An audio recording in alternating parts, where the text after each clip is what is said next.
La inauguración del curso 2025-2026 de este máster, del máster de lengua española, literatura hispánica y español como lengua extranjera, pues hemos pensado que organizar esta mesa redonda que hemos titulado El español como lengua extranjera a debate, y cuyo objetivo es plantear pues algunos de los temas más candentes en el ámbito de la enseñanza de español a extranjeros y que causan interés a todos los que trabajamos en este campo. Vamos a centrar el debate, ya lo verán, en temas pues, que para los profesores que se inician son muy interesantes y que sin duda pues, van a tener que enfrentarse a ellos o a estas cuestiones antes de preparar sus clases, y nosotros lo vamos a plantear aquí, nosotras, durante esta hora y media.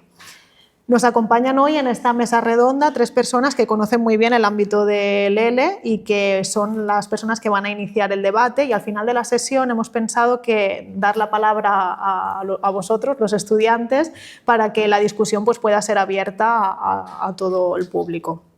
Bueno, empiezo presentando a Beatriz Ferrús, que es catedrática en el Departamento de Filología Española de esta universidad, de la Universitat Autónoma de Barcelona, y desde el curso pasado es directora también de la Escuela de Doctorado también de esta misma universidad.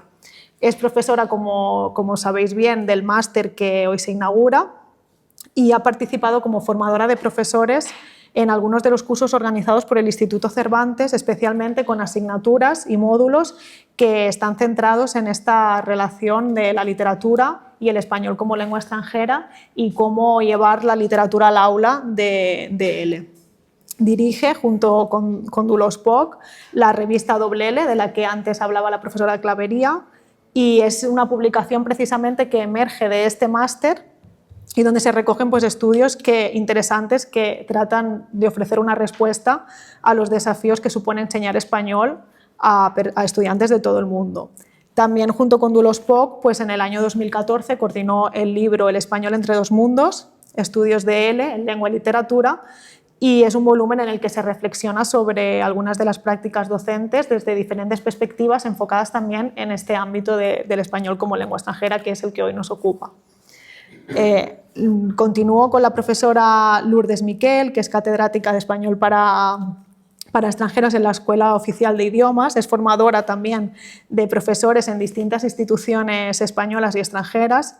Es profesora en másteres y posgrados de L y en materias relacionadas sobre todo con la enseñanza de la gramática.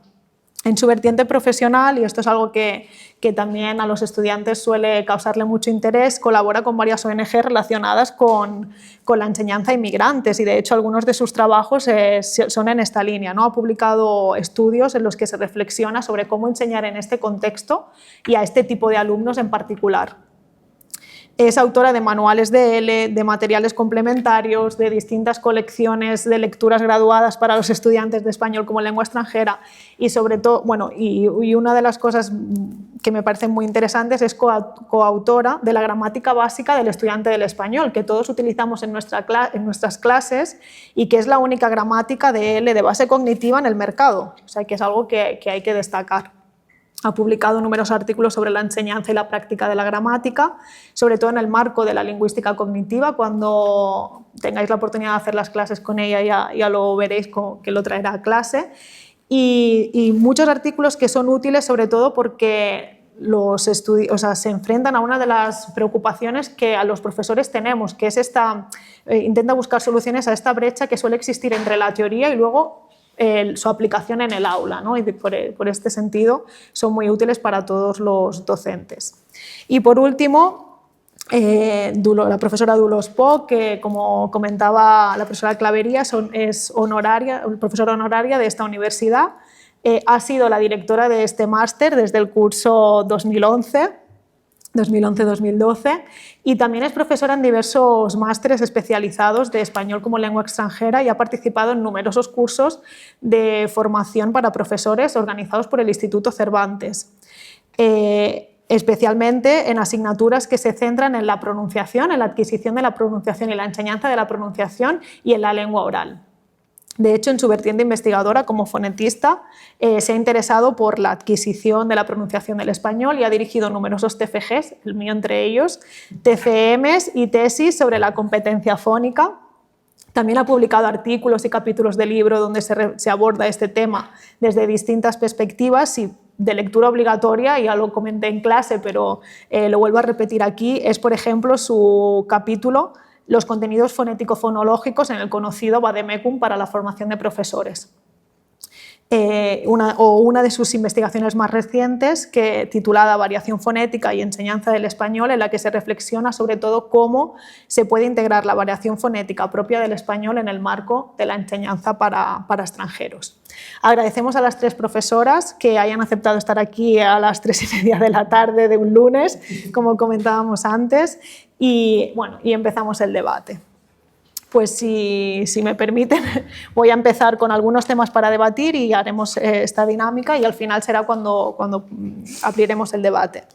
El primer tema que hemos pensado está relacionado con una pregunta que se repite prácticamente en todos los cursos de español para extranjeros y a los que los profesores pues, deben enfrentarse antes de preparar sus clases, ¿no? Y es esta pregunta: ¿qué español enseñar? La globalización del siglo XXI ha planteado nuevos retos a la enseñanza del español y uno de ellos pues, es la integración de estas variedades que tiene el español y una realidad que ya está presente en los exámenes del DELE y en los exámenes de SIELE y que actualmente los debates se centran sobre todo en analizar con qué objetivos es conveniente introducir estas variedades y cuál es la mejor forma para hacerlo. No sé cómo responder a esta pregunta. Duros, ¿no? Bueno, buenas tardes a todos. Es un placer conoceros, porque tal como os ha explicado la directora del máster, seguro que nos hemos intercambiado correos durante todo el periodo de prematrícula, etcétera, etcétera, y hasta el 30 de agosto los correos del máster los contestaba yo, así que estoy encantada de conoceros. Bueno, después quiero deciros que todo lo que os han dicho Gloria y Natalia a mí me parece hiperbólico, así que hagáis la mitad del caso, y porque son muy buenas amigas. Y vamos a la pregunta. A ver, ¿por qué español enseñar? De entrada, no hace falta enseñar el español de Salamanca o el de Valladolid pensando que son el buen español. De entrada, o sea, yo soy una persona pues muy directa y me gusta, ¿vale? Me gusta directamente decir este tipo de cosas y también me gustaría añadir que la cuestión de la variación en español, en el caso de la pronunciación, es evidentísimo, pero Lourdes me estará de acuerdo conmigo en que en el caso de la gramática pasa exactamente igual. Entonces aquí la cuestión es que el español no es, entre comillas, el español del centro de España. Hoy en día eso es imposible sostenerlo de ninguna manera. Hoy en día el español vive bajo la égida del panhispanismo. Panhispanismo significa que todas las variedades tienen la misma importancia, etcétera, etcétera. Lo que tienen todas las variedades también es un registro culto que se parece mucho entre todas, y luego los registros pues más, como más coloquiales, que esos son los que difieren más unos de otros, ¿vale? Esa es la realidad del español. Por lo tanto, cuando se indica, o la pregunta tal como la ha formulado Natalia, cómo integrarlo, etcétera, etcétera, yo tal vez pondría sobre la mesa la siguiente visión. No sé si mis compañeras estarán de acuerdo, y ahí queda, que es la siguiente. Vamos a ver. Que se introduzca la variación, desde mi punto de vista, no quiere decir en absoluto, y pienso de verdad, no solamente que no se debe hacer, sino que es imposible para los profesores hacerlo, es imposible enseñar a los estudiantes de L que hablen todas las variedades. No tiene ningún sentido. Vale, en segundo lugar, los profesores no podemos hacerlo. Yo misma no puedo enseñar la variedad argentina, no puedo enseñar la variedad mexicana. Creo que en eso estaremos de acuerdo. Por tanto, ¿en qué consiste lo de enseñar la variación? A ver, yo creo que consiste en realidad en transmitir a los estudiantes la idea de que la lengua es compleja, de que hay variedades y de que hay muchas maneras de hablarla bien, porque todas son válidas. Que la cuestión de los registros es muy importante y lo que sí, en todo caso, pienso que se puede introducir sin mayores problemas es que los alumnos comprendan otras variedades, que se acostumbren a oírlas, que se acostumbren a entenderlas, pero en ningún caso Es necesario que se enseñe a los estudiantes a hablar según cada una de las variedades. Y por otra parte, y con esto acabo para ceder la palabra a mis compañeras, también pienso que con los estudiantes de L, con los estudiantes de nivel C1, por ejemplo, se puede trabajar mucho sobre las variedades. Con los estudiantes de A1, por lo menos para la pronunciación, es muy difícil porque no tienen todavía la percepción educada para identificar los sonidos de otras variedades. Así que en función del nivel de aprendizaje, por lo menos para la pronunciación, se pueden introducir unas cosas u otras. Y aquí me callo para que mis compañeras digan si están de acuerdo o no, o lo que les parezca. Bueno, yo estoy siempre de acuerdo con Dolors Poc, o sea que completamente de acuerdo. Buenas tardes a todos y a todas, estoy encantada de estar aquí un año más. Y estoy completamente de acuerdo con lo que ha dicho Dolors. El tema del prestigio es un tema que es absolutamente insostenible en estos momentos, ¿no? Unas lenguas prestigiosas, otras no, la española es más prestigiosa que otras, etc. Hay que tener en cuenta también circunstancias históricas. Por ejemplo, los manuales de español se emitieron desde la España democrática a partir del 75. España gozaba de unas circunstancias que le permitían dedicarse al español lengua extranjera. Otros países no han tenido esas realidades, no se han podido permitir algo tan, digamos, secundario como el español lengua extranjera dentro de las necesidades generales de un país, ¿no? Pero eso no quiere decir que la abundancia de manuales producidos desde España defienda que es la variedad que se tiene que enseñar, que es el estándar correcto, que es el estándar prestigioso. Nada de todo eso, como decía Dolors, ¿no? Yo creo que lo que tú planteabas es exacto, es lo que se tiene que hacer. Hay que practicar una conciencia de las variedades. Los estudiantes saben, por su propia lengua, que las lenguas no son uniformes, que en territorios geográficos muy pequeños hay mucha variación. Y, por tanto, si hacemos reflexionar sobre su propia lengua, es una conciencia que tienen, ¿no? Entonces, decir, bueno, pues nosotros vamos a tener un estándar, y ahora veremos, si me permitís un segundo, este estándar, cómo se puede decidir, y lo que vamos a trabajar es una conciencia de esas variaciones, que sepan que no hay un único español, que no hay un único léxico que quiera decir melocotón, ¿no? Hay muchas maneras de referirse a melocotón en la comunidad hispanohablante, por poner un ejemplo. Y que también hay variedades en la lingüística, hay variaciones en la gramática, perdón. Y lo que también tenemos que estimular, creo yo, son recursos para negociar los significados. Cuando tenemos, que es lo que hacemos los hablantes nativos de español, cuando estamos con otros hablantes de otros lugares geográficos, negociamos. Ah, ¿tú cómo le llamas a esto? Ah, lo llamas así, no me digas. Qué interesante, nosotros llamamos de esta manera. Es decir, estamos abiertos a la diversidad y a negociar esa diversidad, ¿no?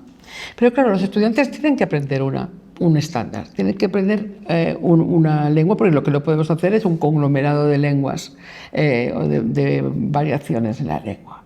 ¿Y eso cómo lo decidimos? Bueno, seguramente dependerá de nuestro ámbito geográfico y dependerá también de nuestro ámbito académico, dónde enseñamos y a quién enseñamos, qué necesidades tienen. Imaginaos, por ejemplo, que tenemos una escuela en España que enseña a estudiantes para sobrevivir en España.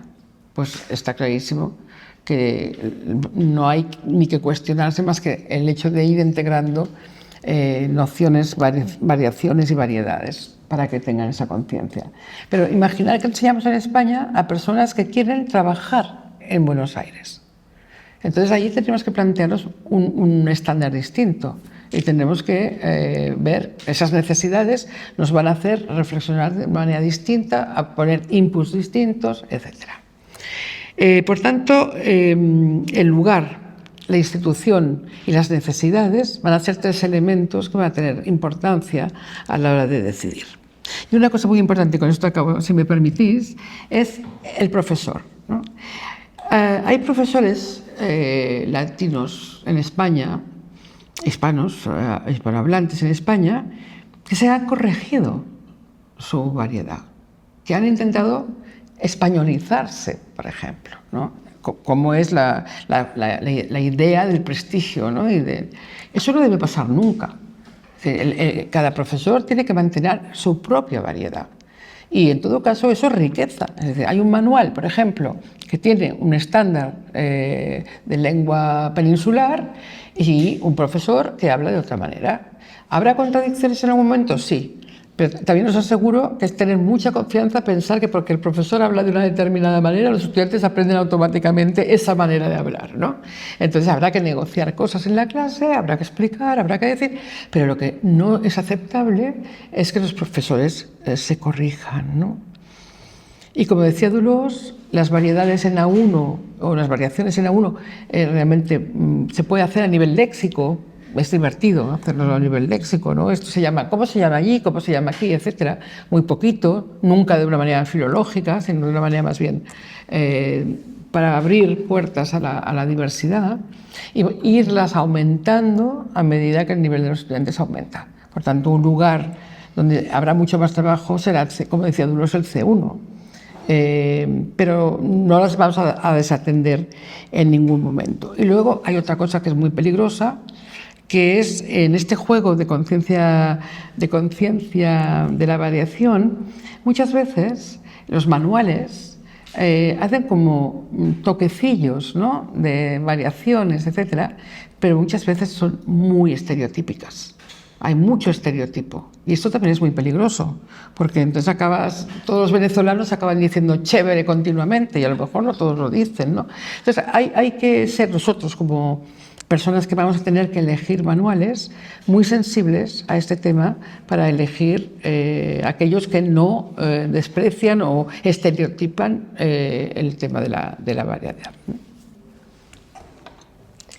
Bueno, yo en primer lugar quiero también dar las gracias a la coordinadora del máster y a Natalia por organizar esta mesa. Por supuesto. Para mí es un privilegio estar con Dolors y estar con Lourdes, que saben infinitamente más de él que yo, que aquí soy pues, bueno, alguien que ha hecho un poquito, ¿no?, de literatura, pero en relación con ellas dos, con la trayectoria que tienen, ¿no? Así que, bueno, lo que yo pueda aportar es más bien un complemento a lo que ellas digan, ¿no? Yo me dedico, todos los que están aquí lo saben, a América Latina, y yo creo que pues, el gran privilegio de aprender español es que el español se habla en muchos lugares del mundo, con muchas variedades, y que eso es una riqueza infinita, ¿no? Yo creo que si yo tuviera que empezar una clase hablando de esta cuestión, o sea, diría, bueno, pues habéis elegido una lengua, claro, si son de A1, pues si les digo esto, pues no me entenderán, pero habéis elegido una lengua que tiene esta infinidad de posibilidades, esta riqueza que os puede llevar a tantos países maravillosos y que bueno, de ahí tenéis algo diferente, ¿no?, al aprendizaje de otras lenguas. Y después lo que yo puedo aportar tiene que ver sobre todo con lo literario. O sea, el debate sobre las variedades del español es un debate que está en la historia de la literatura hispanoamericana del siglo XX desde el principio. Los regionalistas se preguntaban cuando comienzan a escribir sobre el continente, pero para vender en Europa, porque hasta principios del XX no era la aspiración, digamos, internacional de la literatura hispanoamericana, no, era más continental que internacional. Se preguntan hasta qué punto las variedades de español que van a incluir en sus textos deben, de alguna manera, pues, estandarizarse o deben proyectarse, bueno, deben ser más concretas o estandarizarse y ser más generalistas, ¿no?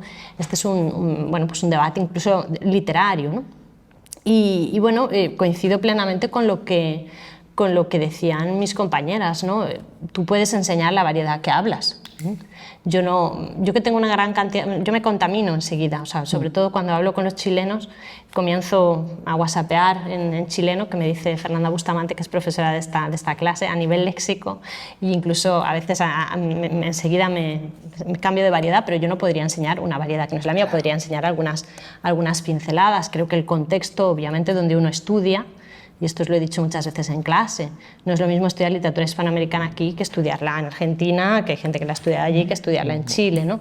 De alguna manera creo que con el español que podemos enseñar y la variedad que podemos enseñar ocurre lo mismo, pero sin renegar obviamente de este intentar introducir, ¿no?, dentro de las capacidades de cada uno, no autolimitarnos y al menos poder hacer un aporte, ¿no? en defensa de esa gran riqueza. Y desde la literatura yo creo que se pueden poner hoy en día ejemplos súper interesantes de qué significa la variedad del español. Son muchas las escritoras actuales que hablan de habitar entre distintas variedades de español. Escritoras que son migrantes, escritoras que son exiliadas, y que creo que esos ejemplos, si se pueden de alguna manera llevar al estudiante que está aprendiendo español, insisto, depende del nivel que tengan y por tanto de su capacidad para poder dialogar con ellos, resultan muy interesantes. Yo recuerdo ahora un pasaje de un texto que es ya en nuestra academia, o sea, quiero decir, en el contexto español ya casi un clásico, que es Una casa lejos de casa, de Clara Obligado, que ella explica lo que significa para ella cuando llega a España, exiliada desde Argentina, qué significa para ella habitar entre diferentes variedades de español, ¿no? Yo creo que esto nos puede ayudar también a reflexionar mucho sobre qué significa aprender y hablar una lengua con variedades distintas, ¿no? Porque ella explica cómo su lengua cambia a medida que pasa años viviendo en Madrid. Pero una escritora un poco más joven, y en este caso que llegará a Barcelona siendo niña, habla también, que es Lucía Littmayer, en Casi nada que ponerte, habla de cómo descuelga el teléfono en Barcelona, diferente a sus amigas del colegio, a cómo habla después o transmite ese mismo mensaje en su casa, ¿no? O sea, cuando llaman desde Argentina. Es decir, esa capacidad que tenemos también como hablantes de las lenguas de adaptarnos a variedades, a contextos, a espacios, a geografías, creo que bueno, cuando en mi, ya digo, modesta contribución al español lengua extranjera, desde la literatura se puede ver muy bien, ¿no? Siempre que tengamos estudiantes, obviamente, que puedan entrar en diálogo con los textos que proponemos por el nivel que tengan, ¿no? O sea, un poco para llevarlo a mi campo, que es el literario. Bueno, yo creo que desde lo que comentabais, ¿no? Desde la reflexión, desde la literatura a la lengua, es muy importante que esta reflexión se haga por parte de todos los docentes, porque y más en la enseñanza o en el contexto de enseñar a extranjeros, que posiblemente no tenemos a nuestros estudiantes todo lo que nos gustaría, o no los tenemos un curso, quizá los tenemos, van cambiando cada semana y entonces no sabemos quién ha sido el profesor anterior, no sabemos quién ha sido el profesor posterior. Entonces, hacernos esta reflexión, este análisis de necesidades, ¿no? Como comentaba Lourdes, un análisis de necesidades de qué quieren los estudiantes, cuál es su biografía lingüística, dónde han estudiado, para qué lo van a usar, y nosotros como profesores reflexionar a partir de todas estas cuestiones es importante. Y lo que comentabais de los manuales, si nosotros nos vamos al plan curricular del Instituto Cervantes, que es el que está centrado, bueno, el que se basa en todos los manuales, por así decirlo, ¿no? Para crear sus contenidos, tiene un apartado que está dedicado a norma y variación. Y en este apartado que está dedicado a la norma y a la variación, no sé si por el año de publicación del plan curricular, que es el 2005, pero se dice que se ha tomado la variedad norteña como la que se ha utilizado para elaborar sus contenidos, ¿no? Entonces, aquí también creo que necesitamos una actualización en este sentido, ¿no? En el sentido de la formación, que ahora vendrá con la siguiente pregunta, pero de la formación un poco lingüística o de ser críticos con lo que estamos utilizando, con los materiales que utilizamos y con lo que leemos y con el año en el que se han publicado esos materiales, porque nosotros utilizamos el plan curricular como el documento oficial al que hay que ir. Pero, por ejemplo, en este apartado de norma y variación, pues tiene esto, ¿no? Que nos indica que se ha centrado en la variedad norteña. Bueno, ¿qué pasa con las otras variedades y cuál es el peso que tienen las otras variedades en la creación de estos contenidos gramaticales? Por ejemplo, para la distinción entre perfecto, ¿no? Hablando de gramática, perfecto indefinido, o cómo lo podemos integrar. Entonces, bueno, creo que también, ¿no? Desde esta parte hay que reflexionarlo desde la parte del lingüista que somos, ¿no? Yo creo. Y esta reflexión me lleva a la siguiente pregunta o al siguiente tema de debate, que es ¿cuál es la definición del perfil ideal del profesor de L? ¿No? Porque el Instituto Cervantes dedicó un informe a ello, que me parece que saldrá, y uno de los temas más debatidos de este informe del perfil ideal del profesor de L era precisamente cuál es el peso que tiene el conocimiento lingüístico en el docente de español como lengua extranjera, en contraposición al peso que tiene el perfil más didáctico, ¿no? O sea, cuál es el equilibrio entre lo lingüístico y lo didáctico.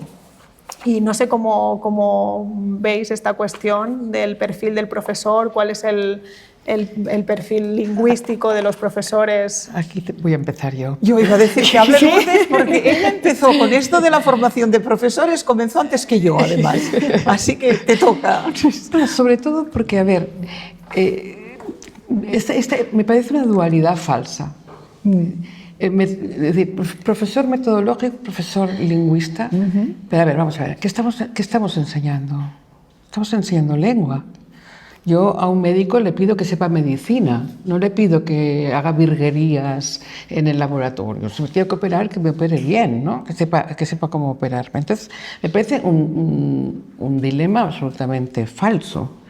De alguna manera nosotros tenemos que tener en cuenta dos cosas, me parece a mí. Una, no es suficiente con ser nativo, porque este debate surge del hecho de que, por ejemplo, en inglés, ser nativo es como una garantía, es nativo, ¿no? Y veis los anuncios por todas partes, profesor nativo, y en español lengua extranjera pasa lo mismo. Como ardid publicitario, ¿no? Exacto. Profesores nativos. Profesores en muchas nativos. escuelas. Bueno, pero los nativos no tenemos un conocimiento declarativo de la lengua. Somos usuarios de una lengua, pero no tenemos ningún conocimiento declarativo. Por tanto, nos inventamos las explicaciones y buscamos anchos. Todos los nativos inventan las explicaciones. Tú preguntas a cualquier nativo, oye, lo del subjuntivo aquí, y te da una explicación, sea verdad o no sea verdad. Entonces, ser nativo no es ninguna garantía. Solamente si quieres escucharlo, escúchalo y haces comprensión oral con él, pero nada más que eso. Esa es una primera condición, ¿no? La segunda condición es que los que hemos hecho filología también los tenemos que reconvertir, porque no basta con ser filólogos. Porque la filología lo que estudia es la lengua ya producida. Y nosotros lo que tenemos que hacer es enseñar a producir la lengua. Entonces aquí hay una necesidad de, vale, soy filólogo, pero para convertirme en profesor de español lengua extranjera, de inglés lengua extranjera o de cualquier lengua extranjera, tengo que crearme o estudiar, que es lo que estáis haciendo vosotros aquí, una serie de habilidades, de capacidades, de conocimientos que me permitan entender y saber cómo transmitir esto de la mejor manera posible. Porque los estudiantes lo que necesitan, por ejemplo, en el terreno lingüístico, es tener conocimiento de las reglas antes de hablar, no de las lenguas, de lo que ya se ha dicho. Esto lo trabajaremos en clase. O sea, que os espero para profundizarlo mucho esto, ¿no? Entonces, lo que nosotros necesitamos es lingüistas formados en saber enseñar lenguas, que sepan en cada momento la mejor manera de presentar la gramática. Y eso significa saber muchísima gramática, saber muchísima fonética, saber muchísima pragmática, saber muchísimo léxico, porque bueno, yo tengo un sobrino que es físico y a veces hablando pienso que la lengua es lo mismo, es un gran agujero negro, ¿no? Nunca acabamos de saber todo lo que hay allí, es de una complejidad enorme y vamos viendo trocitos de lo que sabemos, pero es que un profesor tiene que saberlo. Y dos cosas. ¿Por qué? Porque nosotros cuando enseñamos una lengua extranjera estamos interviniendo sobre el cerebro de la gente. Además de sobre las emociones y sobre todas las estrategias que queráis, sobre el cerebro. De repente tú no tienes imperfecto y te vamos a insertar como si fuéramos neurocirujanos en imperfecto. Y tú tienes un uso de subjuntivo y ahora te lo vamos a cambiar porque resulta que en español el subjuntivo no se utiliza como en italiano. O estamos todo el tiempo interviniendo. Es decir, no es un parking nuestras clases, sino que es algo muy serio que modifica a los estudiantes, ¿no? Por eso a mí me pone tan nerviosa esa dicotomía. Primero hay que ser lingüista y luego hay que saber cómo enseñar, ¿no? La metodología es además. No es la formación lingüística, además, es la metodología, además. La metodología, la empatía, la capacidad de saber qué dice la adquisición de lenguas en este momento, un montón de cosas. Realmente es una profesión con muchas disciplinas que intervienen, pero somos lingüistas, eso es lo fundamental, ¿no? Yo también soy muy directa, como ves. Bueno, me has pisado todo lo que quería. Oh. Con ello quiero ¿qué? decir que lo suscribo totalmente, porque Ya, yo claro. también pensaba empezar respondiendo a esta pregunta diciendo ser nativo no vale, no es suficiente. Claro. O sea, dicho esto, si me permitís, yo diría 3 o 4 cosas que creo que pueden completar Por supuesto. lo que Lourdes ha aportado. Totalmente de acuerdo en su planteamiento, y yo, si me permitís, quisiera decir también lo siguiente. A ver, hoy en día muchos de las personas que se dedican a la enseñanza del L no tienen una formación en lengua y literatura españolas. Eso es una realidad como un templo de grande. Y os diré más, el Instituto Cervantes apoya y incita a que todo el mundo se reconvierta. Y luego en España ha existido un programa de televisión que nos ha hecho mucho daño a los profesores de L, que se titulaba Españoles en el Mundo. Sí. ¿Vale? Entonces iba el periodista a la Patagonia, a la punta del sur de la Patagonia, se encontraba alguien allí y decía: ¡uy, es español! Vamos a sacarle por la tele. ¿Y a qué se dedica usted? Yo doy clases de español. Y ya la hemos liado, porque ¿qué hay en la mentalidad de los alumnos? Cualquiera puede dar clases de español. A ver, no. Yo pienso que una persona que tenga un grado, una licenciatura, etcétera, que no sea de lengua y literatura españolas, no pasa nada. Puede aprender lo que le hace falta. Lo que no puede hacer es ponerse con su grado en, a ver si algo que esté yo segura de que no hay nadie aquí. Ingenieros, ¿hay alguien? Sí. ¡Ay! Sí. Lo siento, no quería ofender a nadie. Quería citar a alguien que estuviera... A ver, un médico, un arquitecto. Arquitecto. Vale, gracias. Arquitectos. Vale, pero esta persona... Y bueno, si aquí hay una persona que es ingeniero o ingeniera y está matriculado en este máster, significa, y lo digo como un elogio, que esta persona tiene claro que tiene que aprender una serie de cosas. Por tanto, yo es lo que iba a decir, una persona que sea arquitecto o médico que se quiera dedicar al L, hombre, que aprenda unas cuantas cosas. Claro, entre ellas, perdón, el manejo de la lengua. Es claro, ¿vale? Entonces, esto de entrada, el profesor necesita una formación lingüística. Después también quiero añadir que lo que os ha mencionado Natalia, el documento este de las competencias clave del profesorado del Instituto Cervantes, yo me lo he estudiado con todo detalle este fin de semana pensando en este debate, y veo que en este cuadro de aquí, en este diagrama donde están las competencias, no hay ni una sola que se refiere a conocimiento lingüístico del español. Pero hay otra que a mí me ha parecido súper divertida, que dice: gestionar sentimientos y emociones en el desempeño de su trabajo. ¿Es que en alguna profesión se da que no tengamos que sepa gestionar las emociones que de alguna manera aparecen en el desempeño del trabajo con los compañeros, etcétera? ¿O esto solo lo tienen que hacer los profesores de L? Digamos que esto, a mi juicio, es algo que está pendiente de la inteligencia emocional de cada uno, sea cual sea la profesión en la que trabaje. Y en cambio, el propio Instituto Cervantes no tiene ni una sola competencia en la que se refiera a implementar no sé qué y no sé cuántos de la lengua. Nada, de nada, de nada. Creo que no puede ser. De verdad lo digo, creo que no puede ser. Que esto, el propio Instituto Cervantes avale este tipo de cosas. Y para terminar, una tercera idea, que es la siguiente. Hemos estado hablando de la variación y cómo enseñarla. ¿Cómo pueden enseñar cosas de variación personas que no saben cómo funcionan las lenguas y en concreto el español? No se trata de cada variedad, sino lo que tú mencionabas. En general, ¿cómo funciona esto? Para esto se necesita una formación. Porque esto nos impedirá hacer disparates, como por ejemplo, a un estudiante que yo he visto hacer, no os creáis que invento, o sea, a un profesor que tiene estudiantes en clase, por ejemplo, de B2, y que el estudiante le dice zapato, ceniza, y que el profesor le dice, no, zapato, ceniza, ¿vale? Si yo me sé qué es la variación, cómo funciona el español, etcétera, saben que a lo mejor esto no lo puedo decir. Le puedo decir, aquí donde estás, esto va así. O yo lo digo de otra manera por tal razón, pero jamás decirle, no, ni zapato ni ceniza, que es lo que tú también lo has encontrado, ¿verdad, Lourdes? Sí, profesores que se ven muy perdidos, entonces los alumnos se enfadan, tienen toda la razón, mucho me enfadaría yo también si me ocurriera. ¿vale? Por tanto, quiero insistir en lo que proponía Lourdes, la importancia de la formación lingüística del profesor de L. Un segundo, Beatriz. Este esquema que enseñaba Dulós, donde no hay nada Natalia os lo comentará lingüístico, seguro. Sí, ya lo... me recuerda a un chiste y lo voy a contar porque es que es eso, ¿no? Y es un señor que va a una zapatería y dice, mire, quería unos zapatos. Entonces le dicen, ¿lo quieren negro o lo quieren marrón?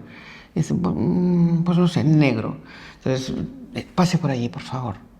Va para allá, entonces le dice, ¿usted los quiere con cordones o sin cordones? El señor vuelve a pensar y dice, pues con cordones. Pues para allá, y así, sucesivamente. Hasta que al final dice, ¿pero me pueden enseñar unos zapatos? Dice, no, es que nosotros zapatos no tenemos, pero tenemos una perfecta organización. Y esto es lo mismo. Tenemos una organización perfecta, vamos a ser unos señores metodológicamente maravillosos, pero no tenemos zapatos. No tenemos el objeto de estudio, que es la lengua. Y esto es una contradicción muy seria, ¿no? Es que aquí no aparece ni una sola No, vez es que es el tremendo, objeto de estudio. es tremendo. Ni una. Sí, sí. De hecho, este informe está basado, perdona Beatriz, este informe está basado en un estudio que hizo el Instituto Cervantes, que lo comentamos en clase, que hacía la pregunta de qué es ser buen profesor, y le hacía buen profesor de L, y le hacía esta pregunta a estudiantes y a profesores. Una parte de los profesores eran lingüistas, otra parte de los profesores venían de otro tipo de titulaciones, las respuestas eran completamente distintas y en los alumnos, por ejemplo, las respuestas que aparecían era pues que el profesor sea feliz o competencias de su personalidad, ¿no? Entonces, claro, pues aquí se ve también un poco pues todo lo que refleja este informe. Pero esto luego se lo leen los profesores creen que es lo que tienen que hacer, es decir, que crea un efecto boomerang, ideología, al final crea ideología, ¿no? Claro. Sí, porque además, a ver, la institución que publica esto, poca broma, con el tipo de institución que es. A ver, tiene una relevancia, vamos, brutal. Muchas de las personas que estáis aquí, a lo mejor habéis pensado, y yo entiendo que con toda la razón, que os gustaría dar clase en un instituto Cervantes de los que existen en el mundo. Que proclama esto. No he dicho nada más. Sí, yo creo que de hecho lo fomenta, que no hay una carrera, o sea, que hay la formación para el L es como trabajan muchas personas que vienen de titulaciones diversas, entonces eso lo fomenta, ¿no? Todavía, de hecho, el propio Instituto Cervantes tiene una acreditación que se llama la acreditación para dar clases de español, que se basa en este informe. O sea, lo que te examinas es de estas cuestiones que aparecen en este informe y no de cuestiones lingüísticas o de dónde puedes ir tú a buscar. Es obvio que no vamos a saber todo lo que aparece en las gramáticas, todo lo que aparece en las ortografías, pero sí qué herramientas tenemos para ir a buscarlas o dónde tenemos que ir a buscar, y de esto no nos dice nada. ¿Puedo ¿no? añadir un detalle a lo que apuntas, Natalia? Sí. Con tu permiso, quiero que sepáis que para dar clase de L no necesitáis administrativamente para nada la dichosa acreditación del Instituto Cervantes. No. Y es algo que se fomenta. Y esto, claro, la gente empieza a pensar que necesita la acreditación del Cervantes. Ni hablar. El Cervantes no tiene ningún tipo de autoridad para emitir titulaciones de este tipo. Son las universidades las que emiten una serie de títulos, de diplomas, etc. El Instituto Cervantes no, y no es a ver, si una academia privada pone, pues yo para contratar quiero que tengan esta acreditación, es una academia privada, allá. Pero en un sitio oficial jamás os van a pedir esa acreditación, porque eso no se puede hacer. Son otras las vías. Perdone, pero me parecía que era importante que los estudiantes tuvieran esto claro. Perdón. No, nada, yo aquí ya os digo que soy quien menos experiencia tiene en estos temas, pero bueno, por supuesto pienso igual, o sea, es decir, esa dicotomía entre el profesor lingüista y el profesor metodológico didáctico, me parece que en la enseñanza de una lengua, incluso en la literatura para enseñar una lengua, tiene poca cabida, ¿no? Y por hacer un aporte un poco diferente, si vosotros miráis la bibliografía que existe sobre la enseñanza de la literatura en español lengua extranjera, podemos encontrarnos esta dicotomía en algunos casos, o sea, es decir, aquellos artículos del súper especialista en un tema X literario y que te plantea una falsa, vamos a decirlo así, adaptación del texto, de su texto favorito. Es como si yo, que me hice mi tesis de literatura conventual, decido que la literatura conventual del 17, barroca, complejísima y con intertextos en latín, es ideal para estudiar L, porque como es mi especialidad, yo lo quiero trasladar al aula, ¿no? Pongo un caso muy exagerado, pero que puedes encontrar lo que yo en su momento llamaba artículos de súper especialista en algo que quiera adaptar eso, ¿no? Y que obviamente pues, es muy complejo que tenga una utilidad, ¿no? Pero también el otro lado, ¿no? Aquellos otros artículos o aquellos otros trabajos que vienen de alguien que no sabe demasiada literatura, perdón que lo diga así, ¿no? Entonces yo creo que esa dualidad es la misma, ¿no? Esa falsa dicotomía, esa falsa oposición es la misma que comentaban las compañeras, bueno, viene de lo mismo, es el mismo contexto para el caso de la lengua. Si habéis tenido la experiencia, y yo sí, de hacer conversación en una lengua extranjera con un nativo que no tenía ni idea, pero ni idea, yo esta experiencia la he tenido de gramática, no es lo mismo que hacer, aunque sea conversación, con alguien que es capaz de estructurar al menos, detectar cuál es tu hándicap y estructurar mínimamente la conversación que tú vas a tener. Hablo de una clase que uno, bueno, un café de estos que uno se apunta, intercambia, etcétera, ¿no? La diferencia es abismal cuando haces conversación con alguien que puede reflexionar sobre la lengua con la que está enseñando, el nativo, ya que el otro que, bueno, es nativo pero poco más, ¿no? Y simplemente se ha apuntado a charlar y no es capaz de detectar tus necesidades, ¿no? Entonces yo creo que es cierto que los que estáis aquí muchos no habéis estudiado filología, pero que a mejor conozcáis o sea, la lengua que vais a enseñar, si es ese vuestro futuro, incluso la literatura, al menos dentro de unos parámetros que vais a enseñar y sus capacidades para adaptarse a un nivel u otro de lector, pues evidentemente pues funcionará muy bien. Ahora, si sois grandísimos especialistas en un tema, pero tampoco sois capaces de llevar ese tema al lugar donde es necesario, pues tampoco funciona, ¿no? O sea, pero, vamos, creo que es una cosa, por otro lado, me parece de sentido común. O sea, no sé cómo decirlo. De sentido común. ¿Puedo añadir una cosa? Tal vez, que es la siguiente. ¿Estaríais, mis compañeras de mesa, se lo pregunto, a ver. ¿Estaríais de acuerdo en defender que no necesariamente el profesor nativo es el mejor profesor de su lengua como extranjera, sino que puede ser mucho más eficaz una persona cuya lengua nativa no sea el español, pero que sea capaz de reflexionar sobre la lengua, sobre el funcionamiento de la lengua y hacer que los alumnos aprendan? Y segunda parte, yo creo, eso también, no sé si os parece, pero yo siempre lo he visto así. Para mí, la lengua y la literatura, a ver, no se pueden separar. Yo desde pequeñita lo he vivido así, he tenido grandes maestros filólogos y los filólogos tradicionales siempre nos habían enseñado, a Gloria también, que la lengua y la literatura es que no había manera de separarlo. Yo creo que el profesor que se conoce bien determinados textos literarios, etcétera, y que es capaz de conseguir que sus alumnos disfruten con esos textos literarios, creo que ese es mucho más eficaz porque conducirá al estudiante a conocer mejor la lengua y la cultura ligada a la lengua ligada al español. Perdón, no sé si estaréis de acuerdo o no, en fin. No, yo por supuesto, a ver, o sea, yo enseño literatura, o sea, creo que la literatura es el espacio, y ya sin entrar en teorizaciones complejas, ¿no? O sea, el espacio donde la lengua pues explora al menos multitud de cosas, ¿no? O sea, la escrita y la oral también, ¿eh? O sea, en este sentido también una riquísima literatura oral.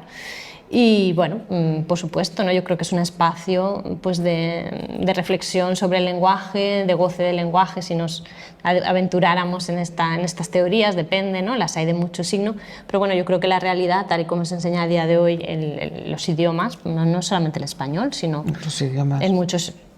Los idiomas bueno, pues en muchos espacios, es que la literatura viene en algún otro después, ¿no? Está, perdona, introducida poco a poco, ¿no? Bueno, pero sí, por supuesto, totalmente de acuerdo. Voy a matizar alguna cosa.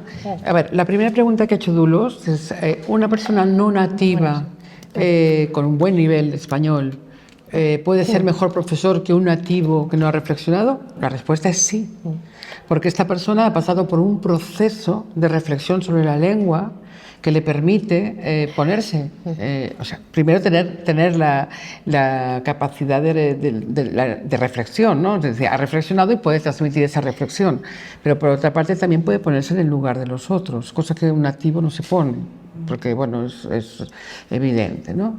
Yo una vez estaba haciendo una actividad y una actividad pública, y un estudiante preguntó: oye, ¿podéis explicar la diferencia entre comerse?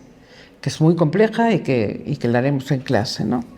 Y un nativo que hacía 23 años que era profesor, dijo, depende de si te sienta bien o te sienta mal. Es decir, que cuando tú eres como un profeta, ¿no? Que dices, cómete el bocadillo, porque tú sabes que te va a sentar bien, entiendo, porque si no, dime tú cómo, ¿no? Es decir, estas reglas que ha dicho durante 27 años, supongo, ¿no? Que las ha reproducido, que sus estudiantes se han convencido, porque podemos convencer si queremos, ¿no? Pero que no sirven de nada, no son verdad, no responden a ningún rigor. Por eso, primera pregunta, completamente de acuerdo con Dolors. Segunda pregunta, matices.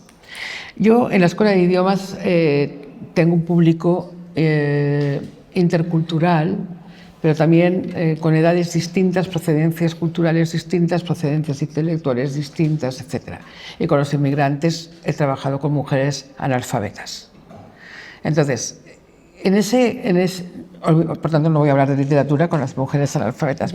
Sin embargo, tenía una sensibilidad enorme para cantar, para encontrar ritmos, para... Así que esto se podían hacer muchas cosas muy bonitas. Pero, por ejemplo, en las clases de la Escuela Oficial de Idiomas, muchas de las personas que tienes en clase no leen en su lengua. Y nosotros no somos educadores, pero son adultos. Sino que lo que tenemos que hacer es encontrar los mecanismos mejores para cada uno de ellos para aprender una lengua. Aquellos que leen, evidentemente la literatura es una ayuda maravillosa, es un placer, etc. Pero para aquellos que no leen, proponerles un porcentaje enorme de literatura es un problema, porque es crearles un obstáculo, ¿no? Sí. Entonces se tiene que matizar en ese sentido, sobre todo en niveles bajos. A partir de un B1 yo creo que es obligatorio que la literatura tenga cada vez más mucha presencia. Pero ese matiz quería que lo hiciéramos porque, bueno, al final trabajamos para ellos, ¿no? Yo nunca he tenido la oportunidad de trabajar en esta situación. Claro, claro. No, yo por eso antes hablaba también de la literatura oral. O sea, claro, sí. La literatura oral, su equivalente, digamos, hoy en día, bueno, su equivalente, ¿no? A veces es literatura oral y a veces esa literatura oral tiene que ver con la música, o sea, tiene que ver, bueno, con otro tipo de tradiciones orales, ¿no? Y además hoy en día que vivimos también en el tiempo de las narrativas, como va a ser las series de televisión, las películas, etcétera, ¿no? También contamos, yo creo, con un material de apoyo que puedes encontrar. Sí. Que puedes encontrar, sobre todo, claro, cuando tienes un público que no sea un público lector.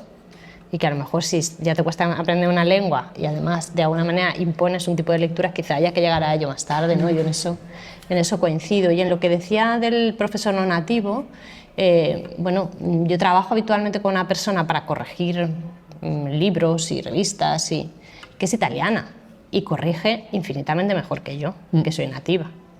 ¿Por qué? Pues porque la distancia. Bueno, tiene la gramática aprendida de una manera súper normativa, es una persona muy competente en español, o sea, que habla en español perfecto y enseña español y enseña literatura, pero corrige mejor que yo muchas veces, porque muchas veces me dejo llevar por el nativo, ¿no? Y por lo que el hablante hace comúnmente, que a lo mejor no es lo normativo, ¿no?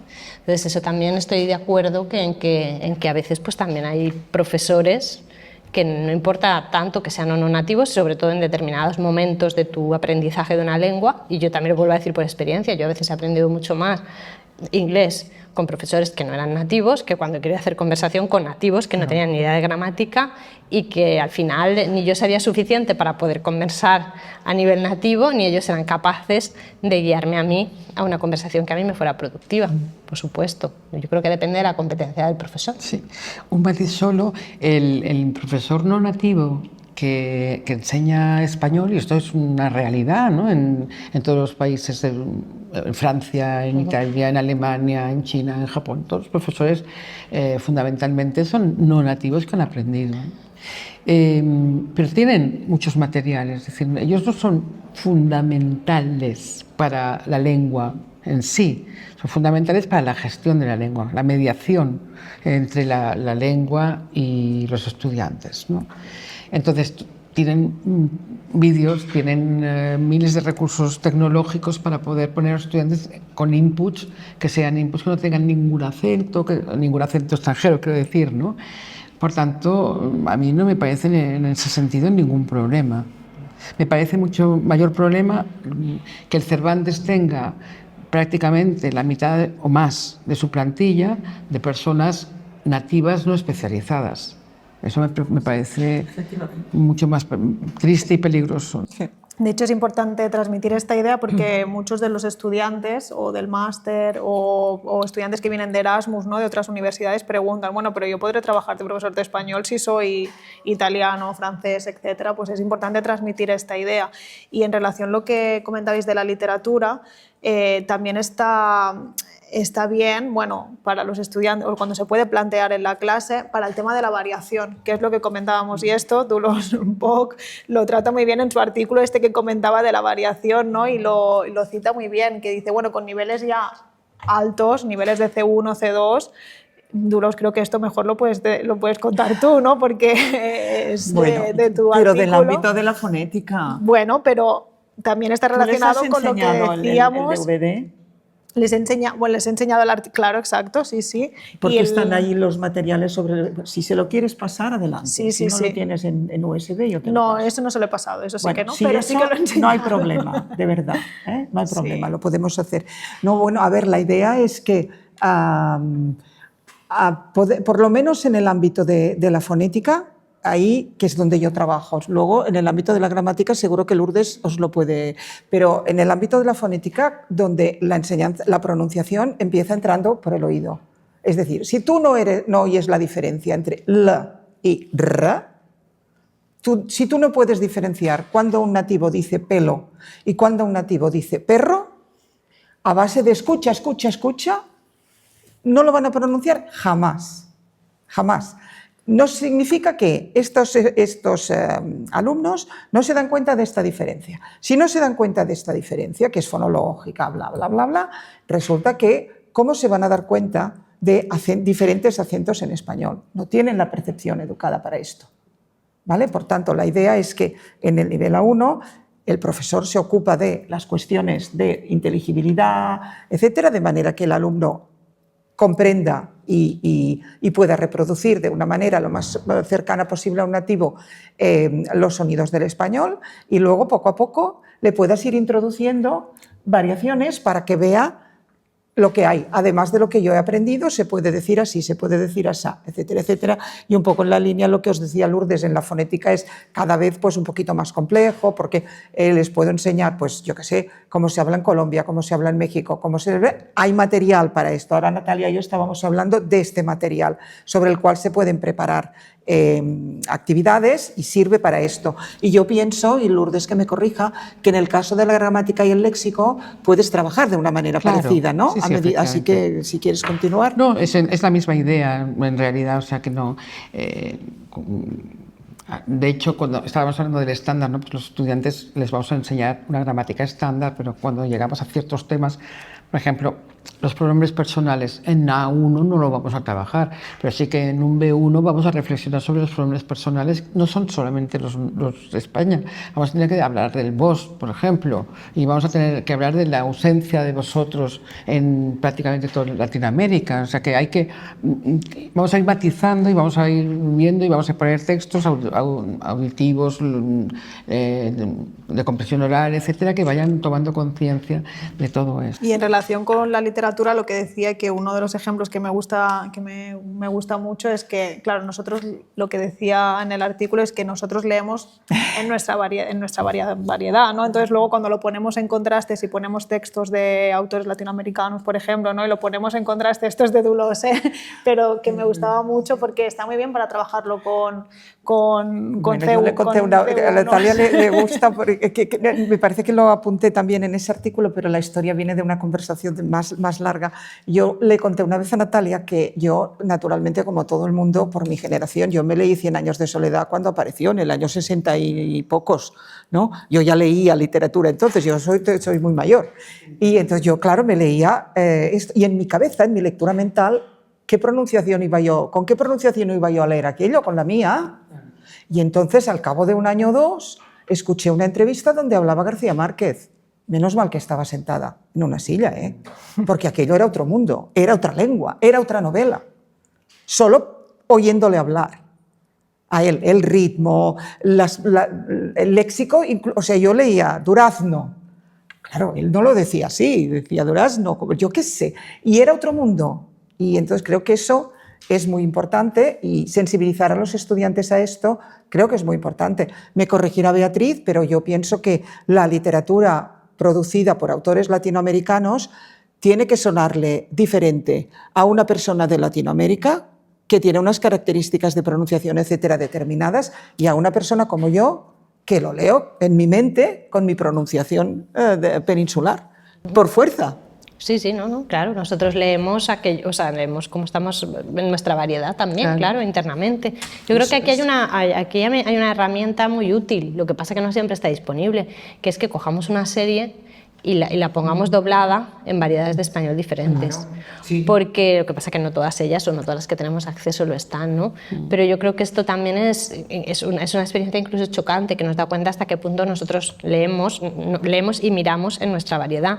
Porque cuando nosotros vamos a ver una serie, la ponemos doblada y el doblaje no es la variedad que esperamos, nos produce como cierta bueno, a este extrañeza, respecto, ¿no? la plataforma Prime Video en general suele tener el doblaje en variedad latina y el doblaje en variedad español de España. Y claro, es alucinante. Ved 100 años de soledad en Netflix. Ya veréis lo que es el español colombiano. Es alucinante, es maravilloso, de verdad, es alucinante. De hecho, este tema lo comentábamos en clase y después cuando abramos el debate podéis participar porque había una estudiante argentina que nos explicó lo del futbolín, ¿no? en Argentina y entonces hablaba desde esta perspectiva. Luego cuando abramos el debate lo puedes comentar. Y bueno, aquí también se demuestra una vez más lo importante que es la formación lingüística de los también para la literatura, ¿no? yo creo. Para todo, sí, claro, para la literatura. También para la literatura. Lo que ha dicho Beatriz. Sí. Y bueno, con esto estaba pensando que cuando estábamos hablando de las clases de español, ¿no? Que como hemos visto diferentes metodologías, estaba pensando que una frase que, no sé, creo que en alguna clase la escuché, que los lingüistas somos los peores alumnos de lenguas extranjeras y es precisamente pues, por esto, ¿no? Por todo lo que estamos hablando. Y bueno, ya para el último tema que habíamos pensado, cambiamos un poco de... Es más que un tema de... Bueno, es un tema de reflexión, pero es uno de los retos a los que nos enfrentamos no solo en esta profesión del español como lengua extranjera, sino yo creo que en todas las profesiones está llegando, pero a ver cómo nosotros, ¿no? la podemos acogerla o qué podemos hacer, que es pues esta nueva realidad que ya no es nueva, o sea, ya no es tan nueva porque todo deja de ser nuevo el día que ya se conoce. La de inteligencia artificial, ¿no? O sea que igual que en otros aspectos de la enseñanza, pues la inteligencia artificial ha irrumpido en el ámbito del español como lengua extranjera y en algunos autores incluso se escucha que ha venido para sustituir pues muchas cosas, entre ellos a los profesores. Entonces yo me pregunto, ¿no? Que en una sociedad que es cada vez más individualista, porque todas las herramientas que aparecen para aprender idiomas las aprendes tú solo, por Duolingo, por ejemplo, ¿no? O es una sociedad que cada vez vamos hacia más el individualismo, cuando realmente la lengua se utiliza en un espacio de interacción social, ¿no? Cómo integrar todo esto con el uso de la inteligencia artificial. Viene a sustituir a las clases, viene a sustituir al profesor, lo podemos aprovechar, cómo le podemos sacar el mejor partido, qué es lo que pensáis. De hecho, ya ha salido como las profesiones que van a ser sustituidas por la inteligencia artificial. La traducción es la primera, creo, que aparece en esta lista. Y bueno, no estamos ahí como muy lejos, dentro de los profesores, no estamos muy lejos de los primeros puestos del ranking. No sé cómo abordaríamos esta cuestión. A ver, empiezo yo porque, bueno, yo de la IA no sé mucho, la verdad. Debería saber más quizá, no sé, pero sí. Lo que sí que veo es que en muchos espacios, en los últimos meses, están muchos espacios de debate que tienen que ver con esto, tienen que ver con las tesis, tienen que ver con circunstancias muy, muy diversas, ¿no? Y bueno, yo escuchaba, quizá me equivoque, quizás que yo soy de género optimista, ¿no? Pero siempre pienso que los grandes momentos, los grandes avances nos dan mucho susto, pero luego quizá aprendemos a manejarlos de otra manera. Entonces, en un grupo de debate sobre la IA, un profesor que era matemático decía, bueno, hubo un momento en que la calculadora pensamos, o sea, hubo todo un debate en torno a la calculadora, que nosotros hoy en día sin una calculadora casi no sabemos hacer nada, si la calculadora sustituiría a los matemáticos, ¿no? Y obviamente no fue así, ¿no? Entonces se decía, ¿por qué invertir en determinadas tareas de tipo mecánico mucho tiempo si la IA las hace mucho menos? Invirtamos eso para nutrir otras preguntas, generar otros debates, etcétera, ¿no? No sé lo que pasará, yo que ya digo, no soy ni mucho menos una experta en el tema, sí que sé que es algo que nos viene con mucha fuerza, pero yo todavía hice mi tesis mirando las fichas en la biblioteca y sin el Google. El otro día uno de mis sobrinos me preguntaba, ¿a qué edad tuviste tu primer móvil? Y yo le dije a los 28 años y me miró como diciendo, wow. Claro, y le dije, es que antes no existían, ¿no? Entonces, quiero decir que, bueno, estamos en un momento de mucha transformación tecnológica, estamos en un momento de mucho avance. Yo creo que hay que tratar a todo esto, bueno, pues como lo hicimos, como lo hemos hecho con Internet, los que no lo tuvimos, como lo hemos hecho con el móvil, los que no lo tuvimos, ¿no? Quizá de encontrar aquella manera en la que pueda apoyar o pueda, de la forma más clara, nuestro trabajo y nuestra profesión. Yo creo que siempre hay un factor, y quiero pensar así, humano crítico, que quizá la IA imitará, pero no conseguirá, o eso espero, no lo sé. Que después, por otra parte, tenemos a nuestro alcance cantidad de métodos, o sea, cantidad de herramientas de apoyo para, bueno, pues para el aprendizaje de las lenguas. Tenemos más vídeos que nunca, tenemos más tal. Ya, pero también hay que tener voluntad, quiero decir, o sea, hay que tener la voluntad, hay que tener la capacidad de selección, hay que tener... Yo creo que muchas veces o sea, ahí también entra el profesor, ¿no? Que es aquel que te dice, sí, ahora tenemos más libros para leer que nunca. Ojalá yo hubiera tenido todos esos libros digitalizados cuando hice mi tesis que están ahora, pero sin embargo, a lo mejor leemos mucho menos. Quiero decir que ese trabajo de la selección, ese trabajo crítico, ese trabajo previo, ese trabajo de organizar, filtrar, decir, creo que también es un trabajo muy importante, la socialización. Hace un par de días escuchaba en el telediario que paradójicamente las generaciones jóvenes cada vez quieren más desconectar de lo digital, ¿no? Y volver un poco o sea, comienzan a pautar procesos de desconexión y, o sea, comienzan a encontrar espacios como más humanizados, ¿no? Bueno, creo que hay que ver qué pasa, que desde luego en el campo de la enseñanza de las lenguas abre un abanico infinito, quizá más que en otros terrenos, ¿no? Pero bueno, yo creo que por muchos vídeos que vea, o sea, por muchas de las cosas que me gustaría aprender en idiomas extranjeros, no sé si lo conseguiría sola, ¿no? Sin alguien que me guíe. Entonces, bueno, yo soy optimista, pero es que yo soy de género optimista en general, ¿eh? O sea que... Bueno, ¿quieres que hable yo? Claro. A ver, yo estoy de acuerdo contigo en general. Creo que estamos en un momento de alta mitificación de la IA, ¿no? Es como... creamos nuestros dioses, ¿no? Y ahora es como una especie de dios. Me acuerdo, si tu móvil fue cuando tú tenías 27 años, cuando yo tenía 27 años pusieron la televisión en las aulas, en la Escuela Oficial de Idiomas, y aquello se convirtió en una especie como de dios, ¿no? De religión. Estaba puesto en unas mesas altísimas a las que solamente podíamos acceder los profesores, y luego con el tiempo la televisión fue bajando hasta desaparecer, ¿no? De alguna manera yo pienso que con la inteligencia artificial va a pasar un poco eso, ¿no? Pero creo que lo más importante es que veamos la inteligencia artificial como una herramienta a nuestro servicio. Es decir, nosotros somos los que tenemos que controlar la inteligencia artificial y no que la inteligencia artificial nos controle a nosotros, ¿no? No sé quién decía el otro día, no sé si era el Roto, que decía, no me preocupa la inteligencia artificial, me preocupa la pérdida de inteligencia natural, ¿no? Esto es lo que preocupa. Entonces, la idea de herramienta me parece fundamental. Y una herramienta es algo que nos sirve para hacer determinadas cosas, no todas las cosas. Igual que yo no le pido a mi robot de cocina que me haga ejercicios comunicativos, ¿no? Pues supongo que la inteligencia artificial te da unos límites y esos son los que tenemos que conocer, los que tenemos que explorar. La segunda cosa, que es como lo que decía Beatriz, el factor humano. Cuando empezaron los centros de autoaprendizaje, los centros de idiomas, fracasaron en un porcentaje enormísimo porque no había profesor. Es decir, porque las personas, sin poder consultar de una manera plástica y dinámica con otro ser humano, ¿no? Que puedas decirle, que puedas corregirle, que puedas contestar a sus necesidades, que puedas aconsejarle un determinado texto u otro, o que vaya a una unidad anterior o que avance dos posteriores, etc., no funcionaba, no avanzaban.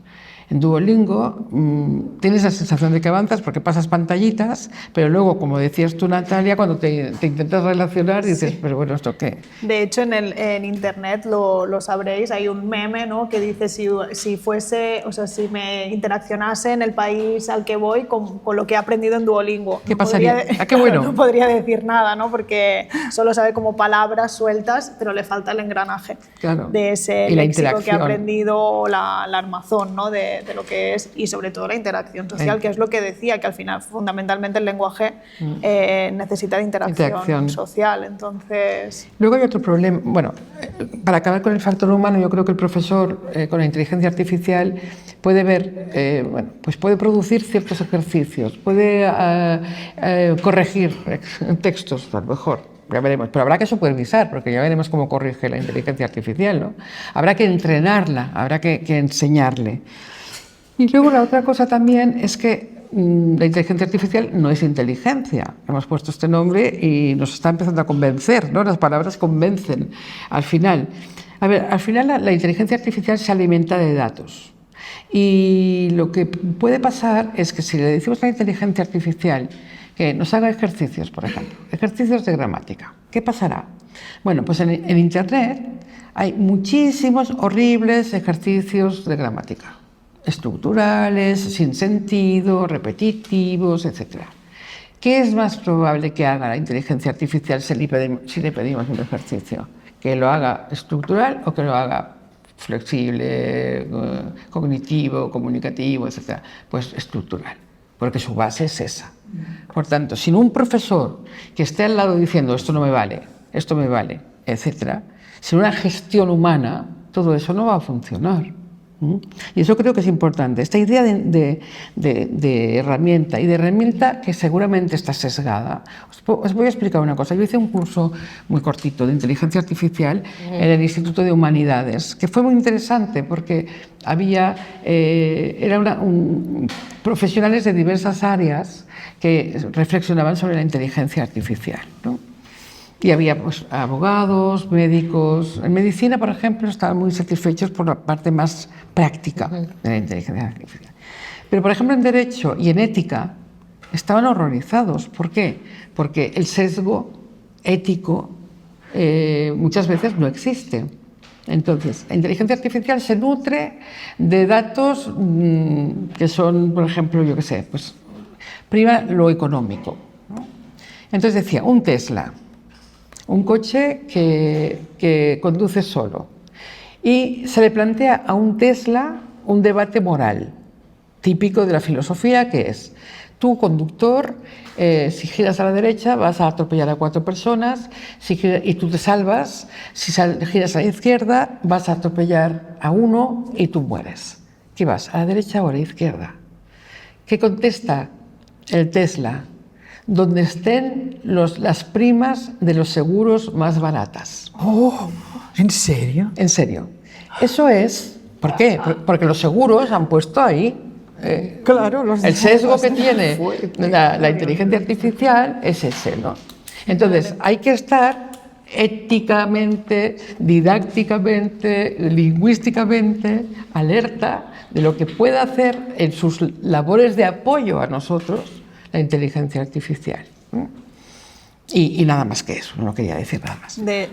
Perdón, no, por favor. De hecho, la inteligencia, ChatGPT o la inteligencia artificial es buenísimo haciendo ejercicios de base estructural de rellenar huecos, buenísimo haciendo ese tipo de ejercicios, pero ¿nos sirven ese tipo de ejercicios para lo que realmente queremos, que es que los alumnos sean competentes en una lengua extranjera? Pues bueno, tenemos que hacernos como esa pregunta. Y yo en clase, por ejemplo, en la optativa de español como lengua extranjera, siempre digo, preguntadle, o sea, las preguntas que hago, preguntadle a ChatGPT a ver qué os dice, y a partir de ahí reflexionamos, ¿no? Utilizarlo al final como un punto de reflexión para que vean que el profesor tiene un papel importante o como lingüista, como didáctico, o sea, como didáctica de la lengua, y que tiene que tener una formación y saber descartar y ser crítico con lo que se publica en Internet, sobre todo porque en el ámbito del español como lengua extranjera, y perdón, ahora ya dejo en el ámbito del español como lengua extranjera hay muchos portales de subir ejercicios, de subir unidades didácticas que son abiertos y cooperativos, es decir, cualquiera puede subir una unidad didáctica, cualquiera puede subir un ejercicio que ha planteado en su casa, entonces, claro, es muy importante ser críticos y esto creo que es lo que ofrece la universidad, ser críticos hacia la bibliografía, ser críticos hacia los ejercicios, hacia todo, ¿no? Y es muy importante saber qué es lo que sí y qué es lo que no, ¿no? Y más en este ámbito que es tan abierto y que todo el mundo puede participar, que todo el mundo puede proponer y bueno, al final no sabemos si todo es útil, ¿no? O hasta qué punto todo nos puede servir. Es muy fácil plantear, o sea, es muy fácil para el profesor hacer un ejercicio de rellenar huecos porque cortas la hora, o sea, te quita tiempo, va a salir bien en clase, pero después fuera de ahí no, va a servir de algo. Y perdón, que no, quería... por Dios, en absoluto. Si lo que tú has dicho, yo iba a abundar en eso. Yo aquí sí que voy a ser brevísima. Primera cuestión, sobre lo que han apuntado mis compañeras. Herramienta, al 100% de acuerdo.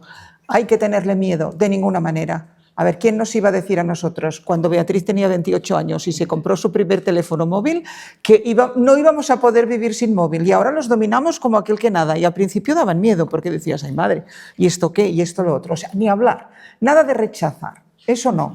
Ahora bien, ver qué nos pueden ofrecer y qué no. Entonces, yo creo que estamos de acuerdo en que la situación actual nos hace esta experiencia que han contado Lourdes y Natalia. Yo también lo he probado con los estudiantes de esta misma asignatura hace 2 años. Yo me encargaba de esto, antes de ser profesora honoraria, yo me encargaba de esto y entonces yo les daba lo que os explica Natalia, enfoque comunicativo, bla, bla, bla, y entonces hice esta prueba. A ver, vamos a pedirle al chat que nos haga 2 o 3 ejercicios sobre tal problema. Nos los sacó estructurales. Entonces yo me había pasado 2 clases hablando de enfoque comunicativo y me salían allí los ejercicios de huecos. Entonces, bueno, ¿qué hago yo con esto?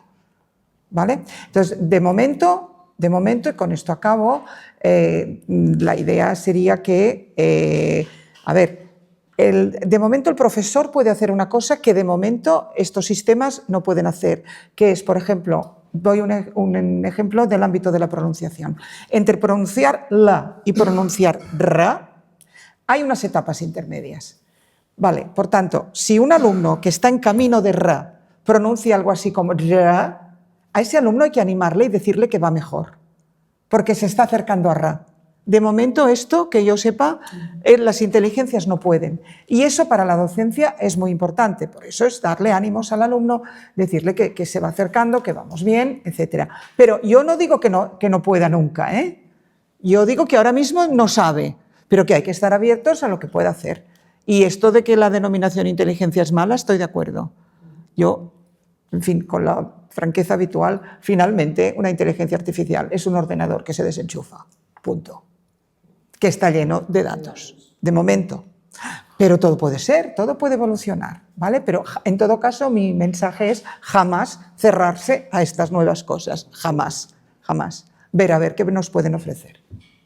Pero una de las cosas interesantes es precisamente que los cursos de autoaprendizaje fracasaron, que es lo que has comentado, que eso no tenía constancia de ello, pero que para nosotros, los profesores, pues bueno, es una buena noticia, ¿no? Porque hacemos falta y bueno, pues tenemos este precedente además de estos cursos de autoaprendizaje. Y relacionado con lo de Duolingo, y acabo con esto, es y relacionando las 3 cuestiones, y esto lo hemos comentado también en clase, ¿quién es el que ha creado Duolingo? Uno, y cuál es la variedad que se prioriza en Duolingo, ¿no? Otro, porque claro, no hay unos... no sabemos cuál es el rigor filológico que hay detrás de esa aplicación, no sabemos si las metodologías todo este proceso que hemos llevado desde el siglo XIX, que empezó con el método gramática-traducción y hemos ido continuando, ¿no?, con estos distintos métodos. No sabemos si todo esto se ha aplicado de alguna manera a esta aplicación y bueno, eso también es importante, ¿no?, cuestionarse. Al final, no sé si alguien lo descubrió, quién había programado esta aplicación de Duolingo, no sé si fue en esta clase o en otra, que dijimos que una de las variedades que más predominaba por frecuencia es la mexicana. Hombre, ¿no? Y entonces, bueno, son 100 millones, por claro, lo visto, de hablantes. Por y lo esto tanto, es lo que pasa también con las series con los doblajes, qué pasa con los doblajes latinos, que se llaman así en las plataformas, ¿no? Y bueno, pues son preguntas que al final está todo relacionado, todo lo que los 3 temas que hemos visto, ¿no?, en esta mesa y que tenemos que reflexionar, y que ahora abrimos el debate para que podáis preguntar o decirnos las cuestiones que os han surgido. Sé que alguno de vosotros además ya trabajáis como profesores de español como lengua extranjera y por lo tanto pues seguro que vuestra visión nos será útil o aportará a este debate. No sé si alguien quiere romper el hielo por alusiones. Hablando de las cuestiones perdón, hola, mi nombre es Paula.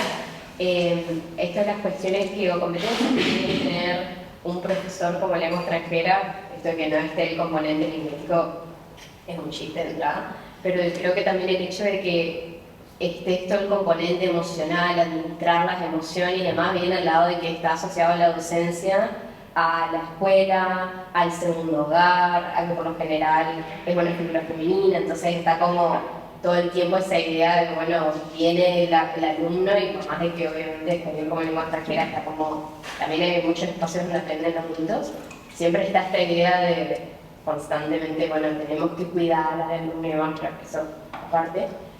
¿Cuáles les parecen a ustedes que son las competencias que debería tener el profesor y también qué es lo que ayuda a que, así como tenemos competencias para un profesor, qué les parece que sería necesario en un estudiante para que el estudio de la lengua extranjera sea justamente algo productivo, algo que lo lleve adelante en una cultura ajena? ¿Qué les parece de ambos lados que necesita un profesor y también qué es necesario? Porque me parece que muchos de nosotros hemos sido estudiantes de lenguas extranjeras y a veces no nos damos cuenta de esta reflexión interna de, bueno, ¿qué es lo que yo aporto a la clase que hace que la clase también sea provechosa? Respecto a de cuidar, Paula, que es muy interesante esta reflexión, porque es verdad que muchas veces en las concepciones de lenguas extranjeras se filtran concepciones de la pediatría no sería la palabra, la docencia en secundaria, etc. Pero, por ejemplo, la situación que vivo yo en clase es adultos que viven aquí, que están en inmersión y que de repente no pueden ser las personas que son, porque no pueden utilizar su lengua y por tanto no tienen recursos para manifestarse como tales, ¿no? Eso requiere todo un trabajo de apoyo emocional, que no es que tú de repente hagas terapia, ¿no?, sino que simplemente estás ahí y tratando de comprender por dónde están pasando y cómo lo están pasando y pues lo que decía Duros, animándolos o cuando ves que hay muchas dificultades, pues apoyándolo en tutorías, haciendo un montón de cosas que tiene que ver con el hecho de que esa persona se pueda desarrollar.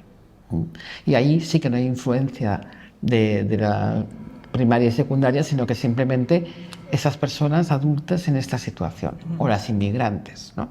Imagínate que, por ejemplo, en clase el 75% más o menos de las personas han elegido estar en clase, pero no todas.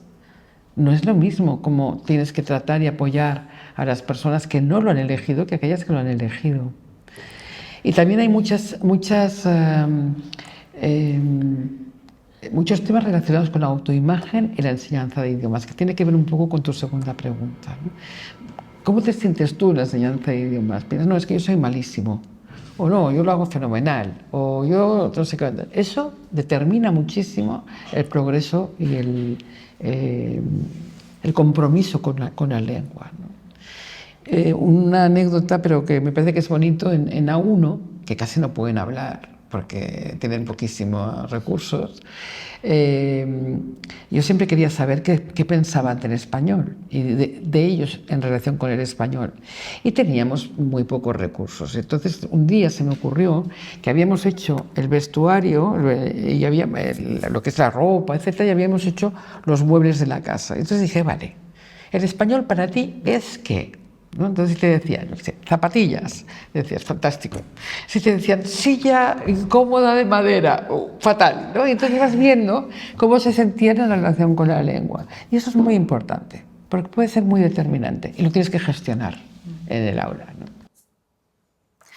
Bueno, yo creo que en relación a lo que comentas, una de las cuestiones que también como profesor tenemos que tener en cuenta es no intentar infantilizar a los alumnos, porque muchas veces no es que no sepan lo que le estás preguntando del mundo, no lo saben decir en tu idioma, que es diferente, o sea, no lo saben decir en español, pero sí que saben sobre el mundo en su lengua. Entonces muchas veces tenemos tendencia, ¿no?, en las actividades que hacemos o en cómo nos dirigimos a ellos, a infantilizarlos, y es algo que tenemos que evitar, sobre todo en las clases de español para extranjeros, que normalmente, pues eso, ¿no?, en la Escuela Oficial de Idiomas son adultos que vienen que vienen de trabajar, que viven aquí, que conocen el mundo en otro idioma, pero lo conocen, ¿no? Y esto yo creo que es importante. Es especialmente alarmante con los inmigrantes.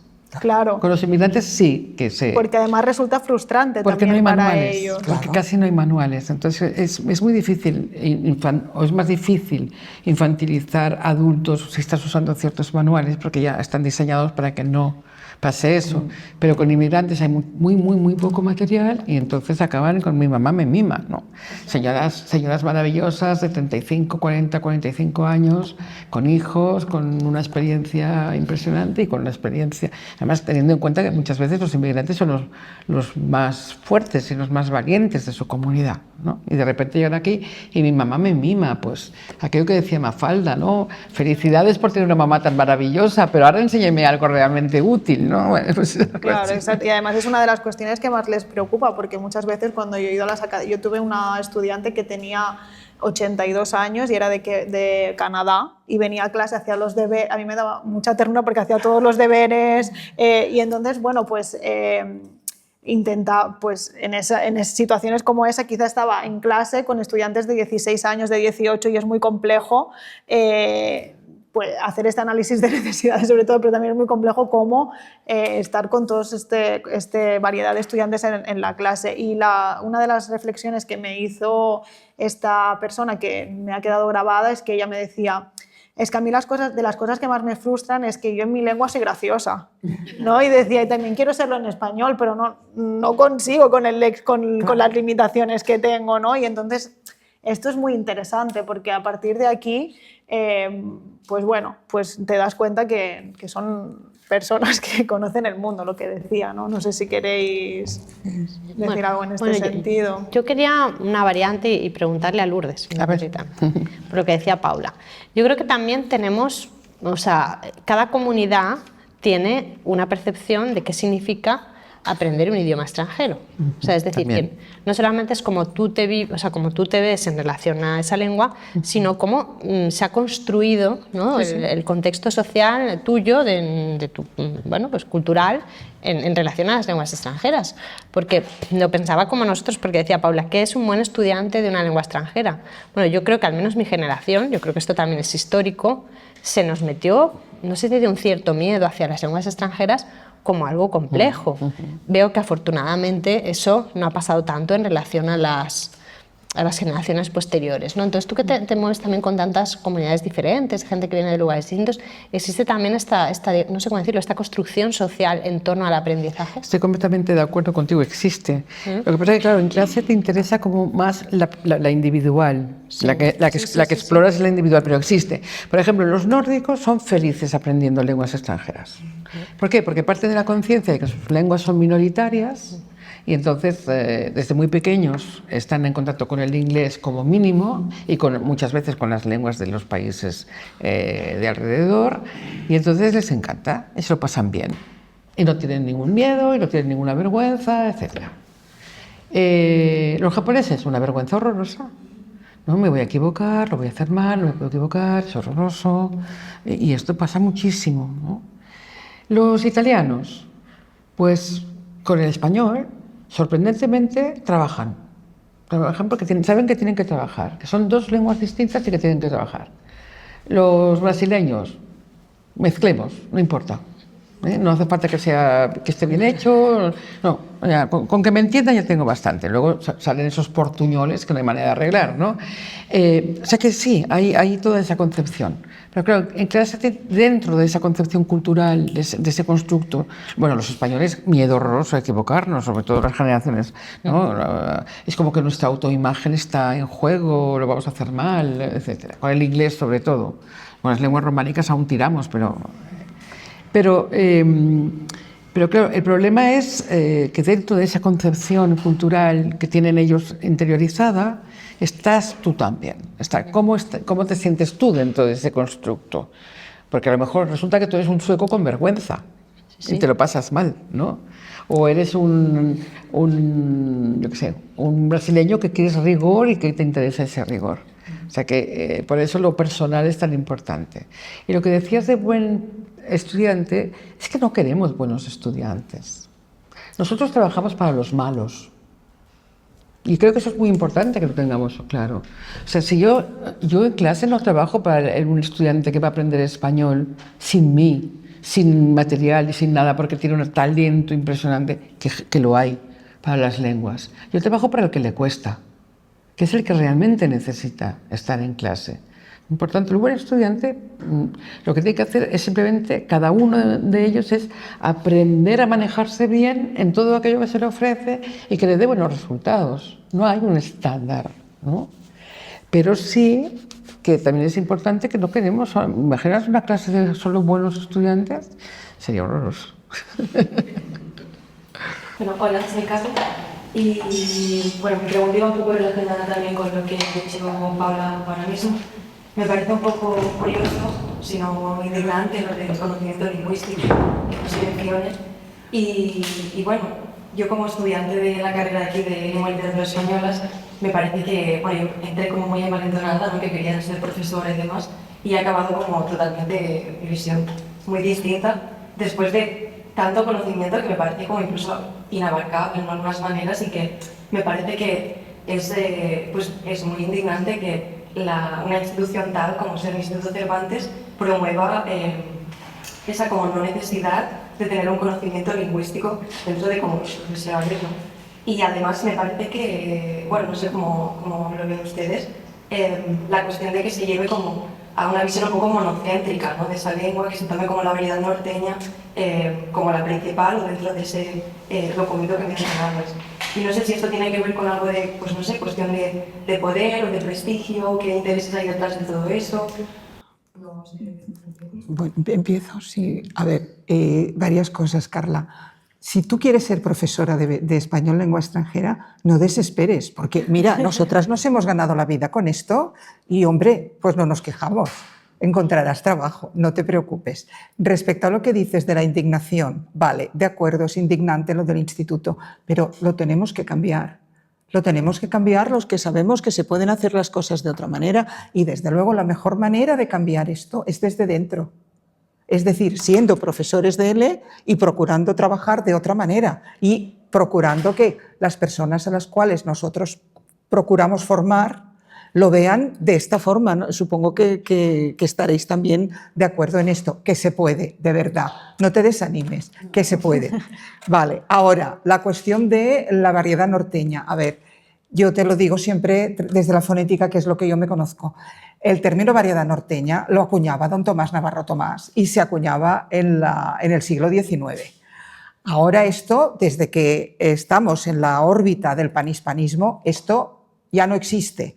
Y ese documento que ha citado Natalia del Instituto Cervantes será del Instituto Cervantes, pero está un poco errado. Del plan curricular. Del plan curricular, bueno, pero el plan curricular, ¿quiénes lo han hecho? Sí, Pues sí, la mayoría exacto. de ellos no son lingüistas. Y entonces, a ver, no puede ser porque ya has dicho que era del 2005. la publicación sí, pero yo me imagino que se empezaría a gestar pues a finales de los 20, bueno, el principio del 21, del siglo Todo el XXI. siglo me XXI refiero. hemos vivido bajo el panhispanismo. Exacto. Si el Instituto Cervantes no lo quiere entender, pues mira, y yo recuerdo otra cosa, y Gloria también lo recordará, que es la siguiente.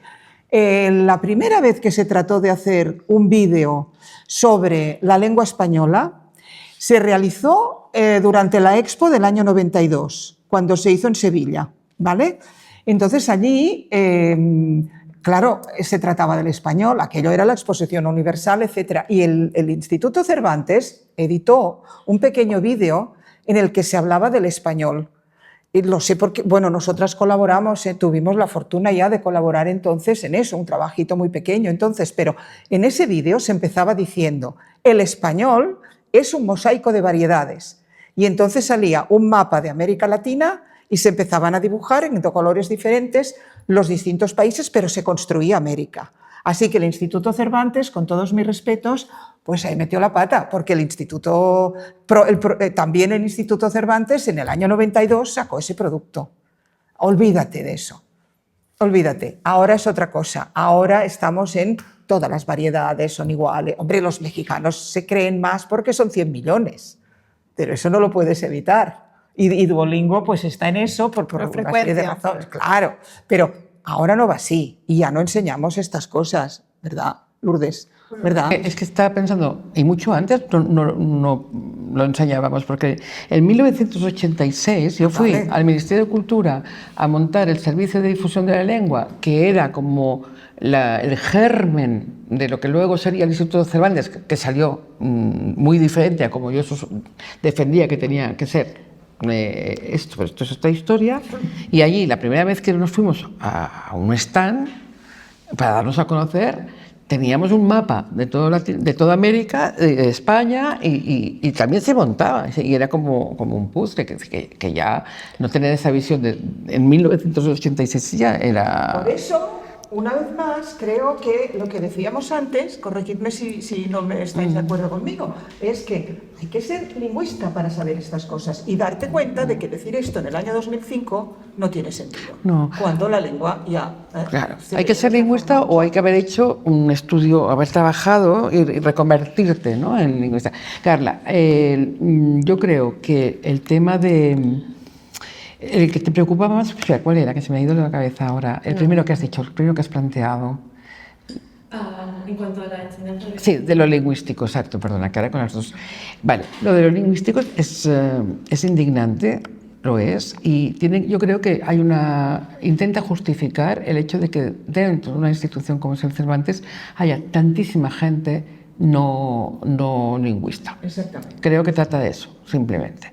Entonces, claro, gente mal pagada, sí, gente que está allí como hablante y poco más. ¿Qué pasa? Las academias de idiomas hacen lo mismo. Es decir, gente mal pagada, gente que no es necesario que sea lingüista, y si son lingüistas igual de mal pagados que si no lo son. O sea que... Pero hay que reivindicar la posición del profesor. O sea, nosotros cuando empezamos es que no existía ni el español lengua extranjera. Hacíamos español lengua extranjera sin nombre, ¿no? Y desde dentro hay que trabajar y hay que conseguirlo. Y hay que reivindicar el hecho de ser lingüista. Esa idea, que yo creo que también es culpa del inglés, de que ser nativo y simpático hace que la gente aprenda, como que no. Y lo que pasa es que lo que sorprende es que una institución, de una manera indirecta, lo proponga. También es verdad, Dolors, y solo estarás de acuerdo conmigo, me parece, que cuando tú miras los programas de formación de lengua, hay poquísimas cosas. Pocas. O sea, hay cómo tratar no sé qué, las estrategias, sí, las tecnologías, sí, el no sé qué, no sé incluso cuántos. En algunos másters en que tú y yo participamos como profesores. Incluso en hay muy máster pocas cosas de lengua y que no son de esta universidad, ¿eh? Ambas colaboramos en cosas, en programas de otras universidades, y alguno hay que es exactamente como dice. O sea, el problema es que cuando el Instituto Cervantes tiene una fuerza increíble, entonces crea unos conceptos que luego se repiten ad libitum en eso, pues en programas, en no sé qué, en programas dentro de la universidad, en cursos de formación, etcétera. Pero en algún momento habrá que ir cambiando esto. O sea que desde dentro, hay que infiltrarse. Carla, a las barricadas, como se decía. Pero, a ver, no es una profesión muy bien pagada, ¿eh? O sea, no nos hagamos ilusiones, es una profesión de muchísimo trabajo que ahora mismo está todavía, que esto parece mentira, poco valorada socialmente y que habrá que hacer que se valore, ¿no? O sea, que desanimarse no, Carla. Pero además es una profesión muy bonita en la que se hace contacto con la humanidad. Trabajo seguro. Seguro. Mira, Natalia, en cuanto acabó, puedo contarlo, que en cuanto acabó la carrera y enseguida encontró clases para dar. A ver, en el paro, una larga temporada no has estado nunca, siempre había alguna cosa que hacer. Y como Natalia, otras alumnas que hemos tenido, que están trabajando ahora como profesoras de L. En ese ámbito hay trabajo, de verdad. Ahora, que hay un trabajo, como dice Lourdes, hay que mejorar muchas cosas, cierto, pero se puede hacer. De verdad que sí, no te desanimes. Y además viajas. Sí, eso también. Bueno, claro, el componente cultural es una de las cosas más bonitas de la profesión, ¿no? Y lo que más te enriquece, claro. No, y cuando no viajas, por ejemplo, yo tengo la sensación de privilegio enorme, porque cuando cojo, voy en coche a la Escuela Oficial de Idiomas, abro el aula y me encuentro 30 personas de 12, 15, 17 nacionalidades diferentes, esto es un viaje cotidiano. Eres tú el que más aprende de todo esto, ¿no? Y es muy bonito, vale la pena. Me parecía que había otra mano levantada. Sí, mi nombre es Marcelo. Y ahora que estamos hablando de, por ejemplo, el Instituto Cervantes, que al final no termina de ser una institución un poco imperfecta, yo sí quisiera preguntarles cuál es el papel de la RAE en las clases de L o de lengua también para nativos.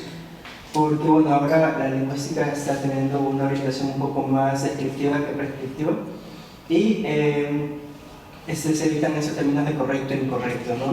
Entonces, por ejemplo, la palabra huyeron o aiga, que son considerados vulgarismos y según la RAE también incorrectos, existen en algunas variantes, ¿no? Entonces, como profesores yo creo que usar las palabras correcto o incorrecto, porque bueno, nuestra profesión es mucho de corregir todo el rato, puede invalidar esta variedad. Entonces, ¿cómo podríamos, primero, cuál sería el papel de la RAE en nuestras clases y cómo podemos usar los términos correctos e incorrectos para al final no terminar invalidando una variedad? A ver, difícil. No tan difícil. La RAE evita cuidadosamente ahora decir correcto e incorrecto. No lo dice nunca. La RAE procura situarlo sociolingüísticamente. Es lo que hace con el léxico, con las estructuras gramaticales y también con la pronunciación. Por ejemplo, en el caso de la pronunciación, que es lo que me conozco mejor, como os podéis imaginar, lo que se dice en tal registro. No dice correcto, incorrecto. Por ejemplo, el aiga te diría en registros coloquiales. Y tú haz lo que quieras, no te dice, no lo digas. Pero tiene razón, en el sentido de que nuestro papel en el aula, y aquí digo nuestra, pero yo no me siento incluida, consiste en corregir. Pero corregir no quiere decir correcto o incorrecto. Eso también los profesores tienen que cambiarlo, ¿no? Esa concepción tiene que cambiarse. Primero, correcto o incorrecto de acuerdo con la variedad que estás enseñando. Eso ahí puedes decirlo. O sea, mira, en español peninsular, aiga está muy marcado, como decía Dulós, pertenecería a no sé qué, etcétera, etcétera. Esa es tu corrección como profesor. Un estudiante, tú por ejemplo, a ver, pongo un ejemplo, dime si lo hago bien. Ahora bien, seguro. Como ejemplo, les das una situación de comunicación en la que simulas una entrevista de trabajo. Podría ser esto una actividad comunicativa normal y corriente. Vale. Entonces, si tú ves que tu alumno le va a decir al empleador, mire, no sé qué, espero que no haya mucho ruido en mi despacho, por ejemplo, tú le tienes que enseñar a tu alumno que en ese contexto es mejor no utilizar aiga para que tu empleador te perciba bien. No, porque luego este alumno se puede ir de copas hasta las 3 de la mañana con sus amigos y decir aiga 1000 veces y no pasa nada. Pero en ese contexto a lo mejor no es lo más adecuado. Esa es la corrección. ¿Estamos de acuerdo, Lourdes? Sí, es que la corrección es un acto Bueno, en clase vamos a trabajar mucho el tema de la corrección. La corrección es un acto muy complejo, porque tienes que tener muchísimos elementos en la cabeza, es decir, lo que está diciendo es adecuado, es posible, en esta variedad funciona, muchas cosas, ¿no? Pero muchas veces los profesores corrigen, es un acto de poder, a veces la corrección. Ese AIGA no es incorrecto, sería un acto de poder. Porque en realidad el profesor tendría que reflexionar mucho más detrás de todo eso, ¿no? Entonces, corregir hay que corregir, la pregunta es, ¿hay que corregir cómo? Entonces, para eso, venid a nuestra clase a partir de febrero. Simplemente, si me dejas que añada algo, lo que yo siempre en los cursos de formación, la idea que procuro transmitir es la idea de un concepto que Lourdes ha lanzado, que es la adecuación. La adecuación al acto comunicativo. Tú puedes decir lo que quieras, pero no puedes decir lo que quieras en cualquier situación, sino que cada situación de comunicación tiene unos requerimientos. Y tú, si quieres conseguir el trabajo, pues claro, más te vale ajustarte a los requerimientos. Simplemente esa palabra tú la quitas de ahí y la dices en otro contexto y no pasa nada. Y eso no anula variedades ni nada, ¿no? Y no es el acto de poder, como decía Lourdes, de es incorrecto, que eso es brutal, eso. La adecuación es muy importante, es fundamental, pero también es fundamental que el profesor a veces quiere que suceda algo concreto. Por ejemplo, profesor, eso es una cosa que a mí me impresionó muchísimo. Estaba haciendo una observación de clases y el profesor estaba en la unidad del indefinido, el pretérito simple. Y entonces el estudiante estaba hablando de sí mismo, de su propia experiencia, y dijo, en 2012, en mayo, mi madre se moría. Y el profesor dijo, se murió. Y yo dije, bueno, ha matado a la madre. Ah, claro, no. La ha matado en esta corrección. Si a mí un estudiante me dice, mi madre se moría, yo no digo, se murió. Lo que digo es, oye, ¿y qué pasó al final? ¿Mejoró? Es decir, haces una negociación de significado con él, con esa persona, para ver qué es lo que quería decir. Claro, y le puedes decir que si dice se moría, le haces ver que quería decir una cosa y que si dijo se murió, quería decir otra. Ya tienes la corrección. Pero no te dedicas a matar padres, ¿no? Exactamente. Como si fuera una tragedia Así griega. Eso me parece que es fundamental tenerlo en cuenta, ¿no? Por eso decía que es un acto de poder, según cómo se haga. Pues se tiene que hacer, por otra parte, porque necesitan evidencias de cuando hay desajustes, porque si no corriges, entonces el desajuste no lo notas, no lo percibes y dices, uy, qué bien estoy hablando. Entonces, bueno, ya hablaremos de eso, que es muy interesante, y gracias por plantear el tema. Bueno, yo quiero añadir otra cosa que coincide con algo que decía Natalia y que tiene incluso que ver con la IA, o sea, aunque no... Aquí está todo junto, bien. Está todo junto. Porque ellas han dicho en algún momento, bueno, sobre todo aquí lo que queremos es dotaros de herramientas críticas. Y hemos dicho, eso es lo que la IA de momento no sabe hacer, no nos va a proponer aquello que sea más común, ¿no? Entonces, en relación a tu pregunta, o en relación cuando se preguntaba, creo que era Carla, por este texto del año 2005, ¿no? Todo material está sujeto a revisión y está sujeto a crítica, ¿no? Entonces, lo produzca quien lo produzca, ¿no? La RAE continuamente está reformando sus gramáticas, sus diccionarios, sus fonéticas, o sea, y está en un proceso de revisión, como entiendo que, bueno, pues hay documentos, ¿no? que permanentemente se revisan. Entonces, yo creo que también nosotros tenemos que incidir siempre, ¿no? en esta revisión como docentes, en general, en lo que uno enseñe, ¿no? Cuando enseñamos simplemente historia literaria, pues pasa lo mismo. Hay trabajos críticos que a día de hoy no tendrían ningún... O sea, yo recuerdo una vez que hice el ejercicio de buscar la bibliografía que teníamos en la biblioteca sobre don Juan Tenorio. Que no sé por qué, era una bibliografía muy en gran medida anclada en los años 50. Pues claro, la visión que se daba del hombre y la mujer, que se daba del Tenorio, era una visión muy concreta, pues de una historia social de un determinado momento, que bueno, es decir, los clásicos se revisan, los manuales se revisan, las lenguas se revisan, ¿no? Entonces yo creo que esa dimensión crítica nuestra como docentes de poner en cuestión, precisamente en función de nuestro contexto educativo, de a quién vamos a enseñar, por qué, en qué contexto, de qué le vamos a dotar, eso es fundamental. O sea, y todas las instituciones, los clásicos, o sea, los los métodos, todo está en permanente, está vivo, ¿no? Y más cuando se enseña una lengua que está viva, ¿no? Exacto. Entonces yo creo que eso, aparte que obviamente todo se construye desde un lugar, ¿no? Desde un lugar concreto, geográfico, geopolítico, como lo queramos llamar, editorial, cronológico, contextual, ¿no?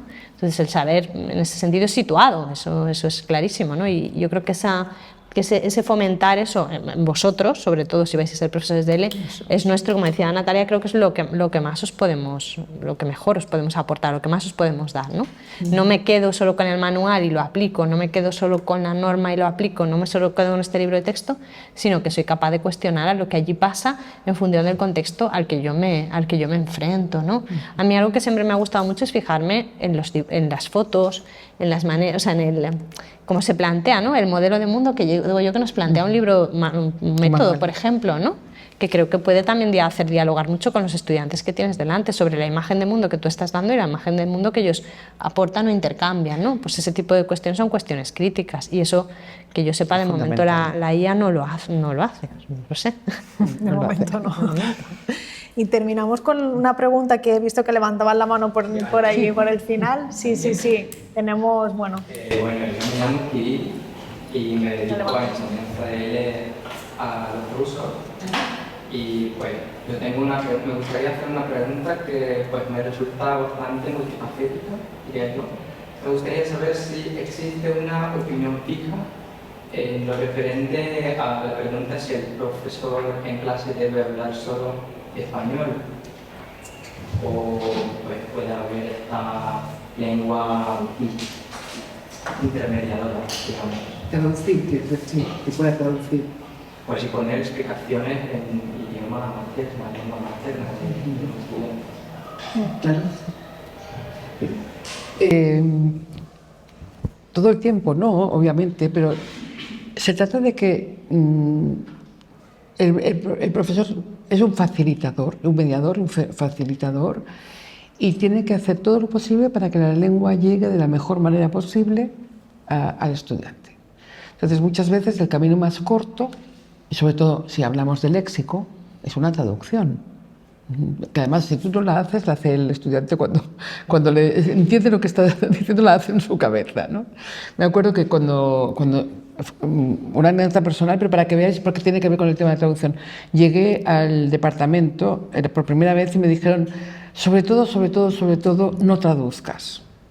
Yo pensé, bueno, abrí la puerta. Antes estaba prohibido. Prohibido, ¿no? Abrí la puerta, había 30 personas, pregunté las lenguas que hablaban, había como 12 lenguas y digo, ¿traducir a qué? ¿No? Yo no he podido traducir. Entonces, durante un tiempo de mi vida, durante muchos años de mi vida no he podido traducir, o podía traducir a francés, inglés, italiano, y entonces ellos podían traducirse todo el tiempo. Pero cuando no podía traducir, un día salió la palabra gamba, y entonces en A1 explica gamba. A ver, la IA, a ver qué nos dice, explica gamba para un A1, ¿no? ¿Cómo puedes explicar gamba si nos están diciendo? Entonces, marisco, no, curvo, no, con bigotes, no, imposible. Entonces, dibujé una gamba, horror, porque yo no sé dibujar, no había ordenadores, no había no sé qué, gamba, que era un churro directamente, pero siempre hay alguien en clase que dice, gamba. ¿Y qué hicieron? Cada uno lo dijo en su lengua materna.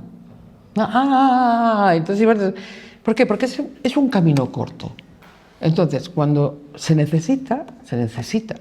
Y, por ejemplo, después trabajé en contextos donde se podía traducir porque había una lengua común y, claro, estaba maravillada porque podía ir muchísimo más rápido en muchísimas cosas, porque podías hacer trabajo comparativo, que en ciertas clases no lo puedes hacer. O sea que es una herramienta. Es una herramienta, igual que el diccionario es una herramienta, que también hay que enseñarles a usar, porque no todo el mundo sabe usar el diccionario, ¿no? Pero sí, esa sería mi respuesta, no sé qué pensáis vosotros. No, totalmente de acuerdo, claro que sí. Adelante. Comentaba que en un momento en trabajo la obligaban a usar solo el español. Sí, es cierto. En otro idioma.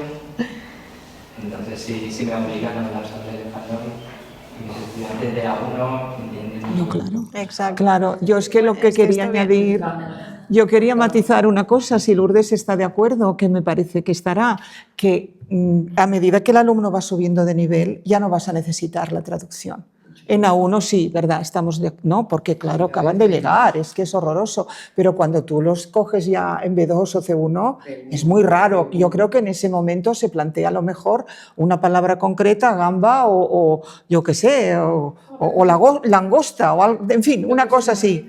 Exactamente, sí. Pero raramente, en cambio en A1 es una herramienta, yo estoy totalmente de acuerdo. Es que justamente lo comentaba porque yo en clase comenté que en una de las academias que yo empecé a trabajar, las primeras academias que todavía no tienes como mucho criterio como profesor porque acabas de ver las primeras clases que das, no nos dejaban traducir y nos decían no puedes utilizar ninguna lengua, vale que los estudiantes hablen diferentes lenguas, pero ninguna lengua vehicular como por ejemplo el inglés, ¿no? Y lo que hubiese sido muy rápido pues se hizo muy lento y sobre todo en las clases ya no de A1, es que en esa academia se hacían clases que se llamaban clases de supervivencia, las clases estas de cero, me acuerdo yo de esto. De nivel de supervivencia y entonces en esos casos quizá si no es tu objetivo didáctico tienes que tener un poco de criterio y al final dices, bueno, es que si yo traduzco, me preguntó por una palabra que quizá no era ni el objetivo de la actividad y que estuve media hora de la clase intentando explicar esa palabra cuando hubiese sido mucho más fácil decírselo en inglés o en una lengua que conozcamos los dos y poder pasar a lo que sí que era el objetivo del ejercicio y no sufrir como sufrimos los dos, tanto el estudiante como yo en ese momento. Entonces todavía existe esto que en muchas academias se sigue practicando esto de no puedes traducir o no se puede traducir y de hecho desde la lingüística cognitiva se dice que muchas veces las conexiones entre lenguas favorece el aprendizaje, ¿no? Y esto es... Seguro. Es importante, sí, sí. Y bueno, yo creo que hemos llegado al final. Muchas gracias otra vez por la participación, creo que ha sido muy interesante, ya lo comentaremos, bueno, seguiremos comentando en clase, en las próximas clases, si ha quedado alguna cuestión así pendiente. Nada, de nuevo agradecer la asistencia por una parte y también a vosotros que hayáis querido mostrarnos todo lo que sabéis y todas vuestras experiencias. A Gloria y a ti por invitarnos. Claro, por esta inauguración del máster. Gracias. Gracias.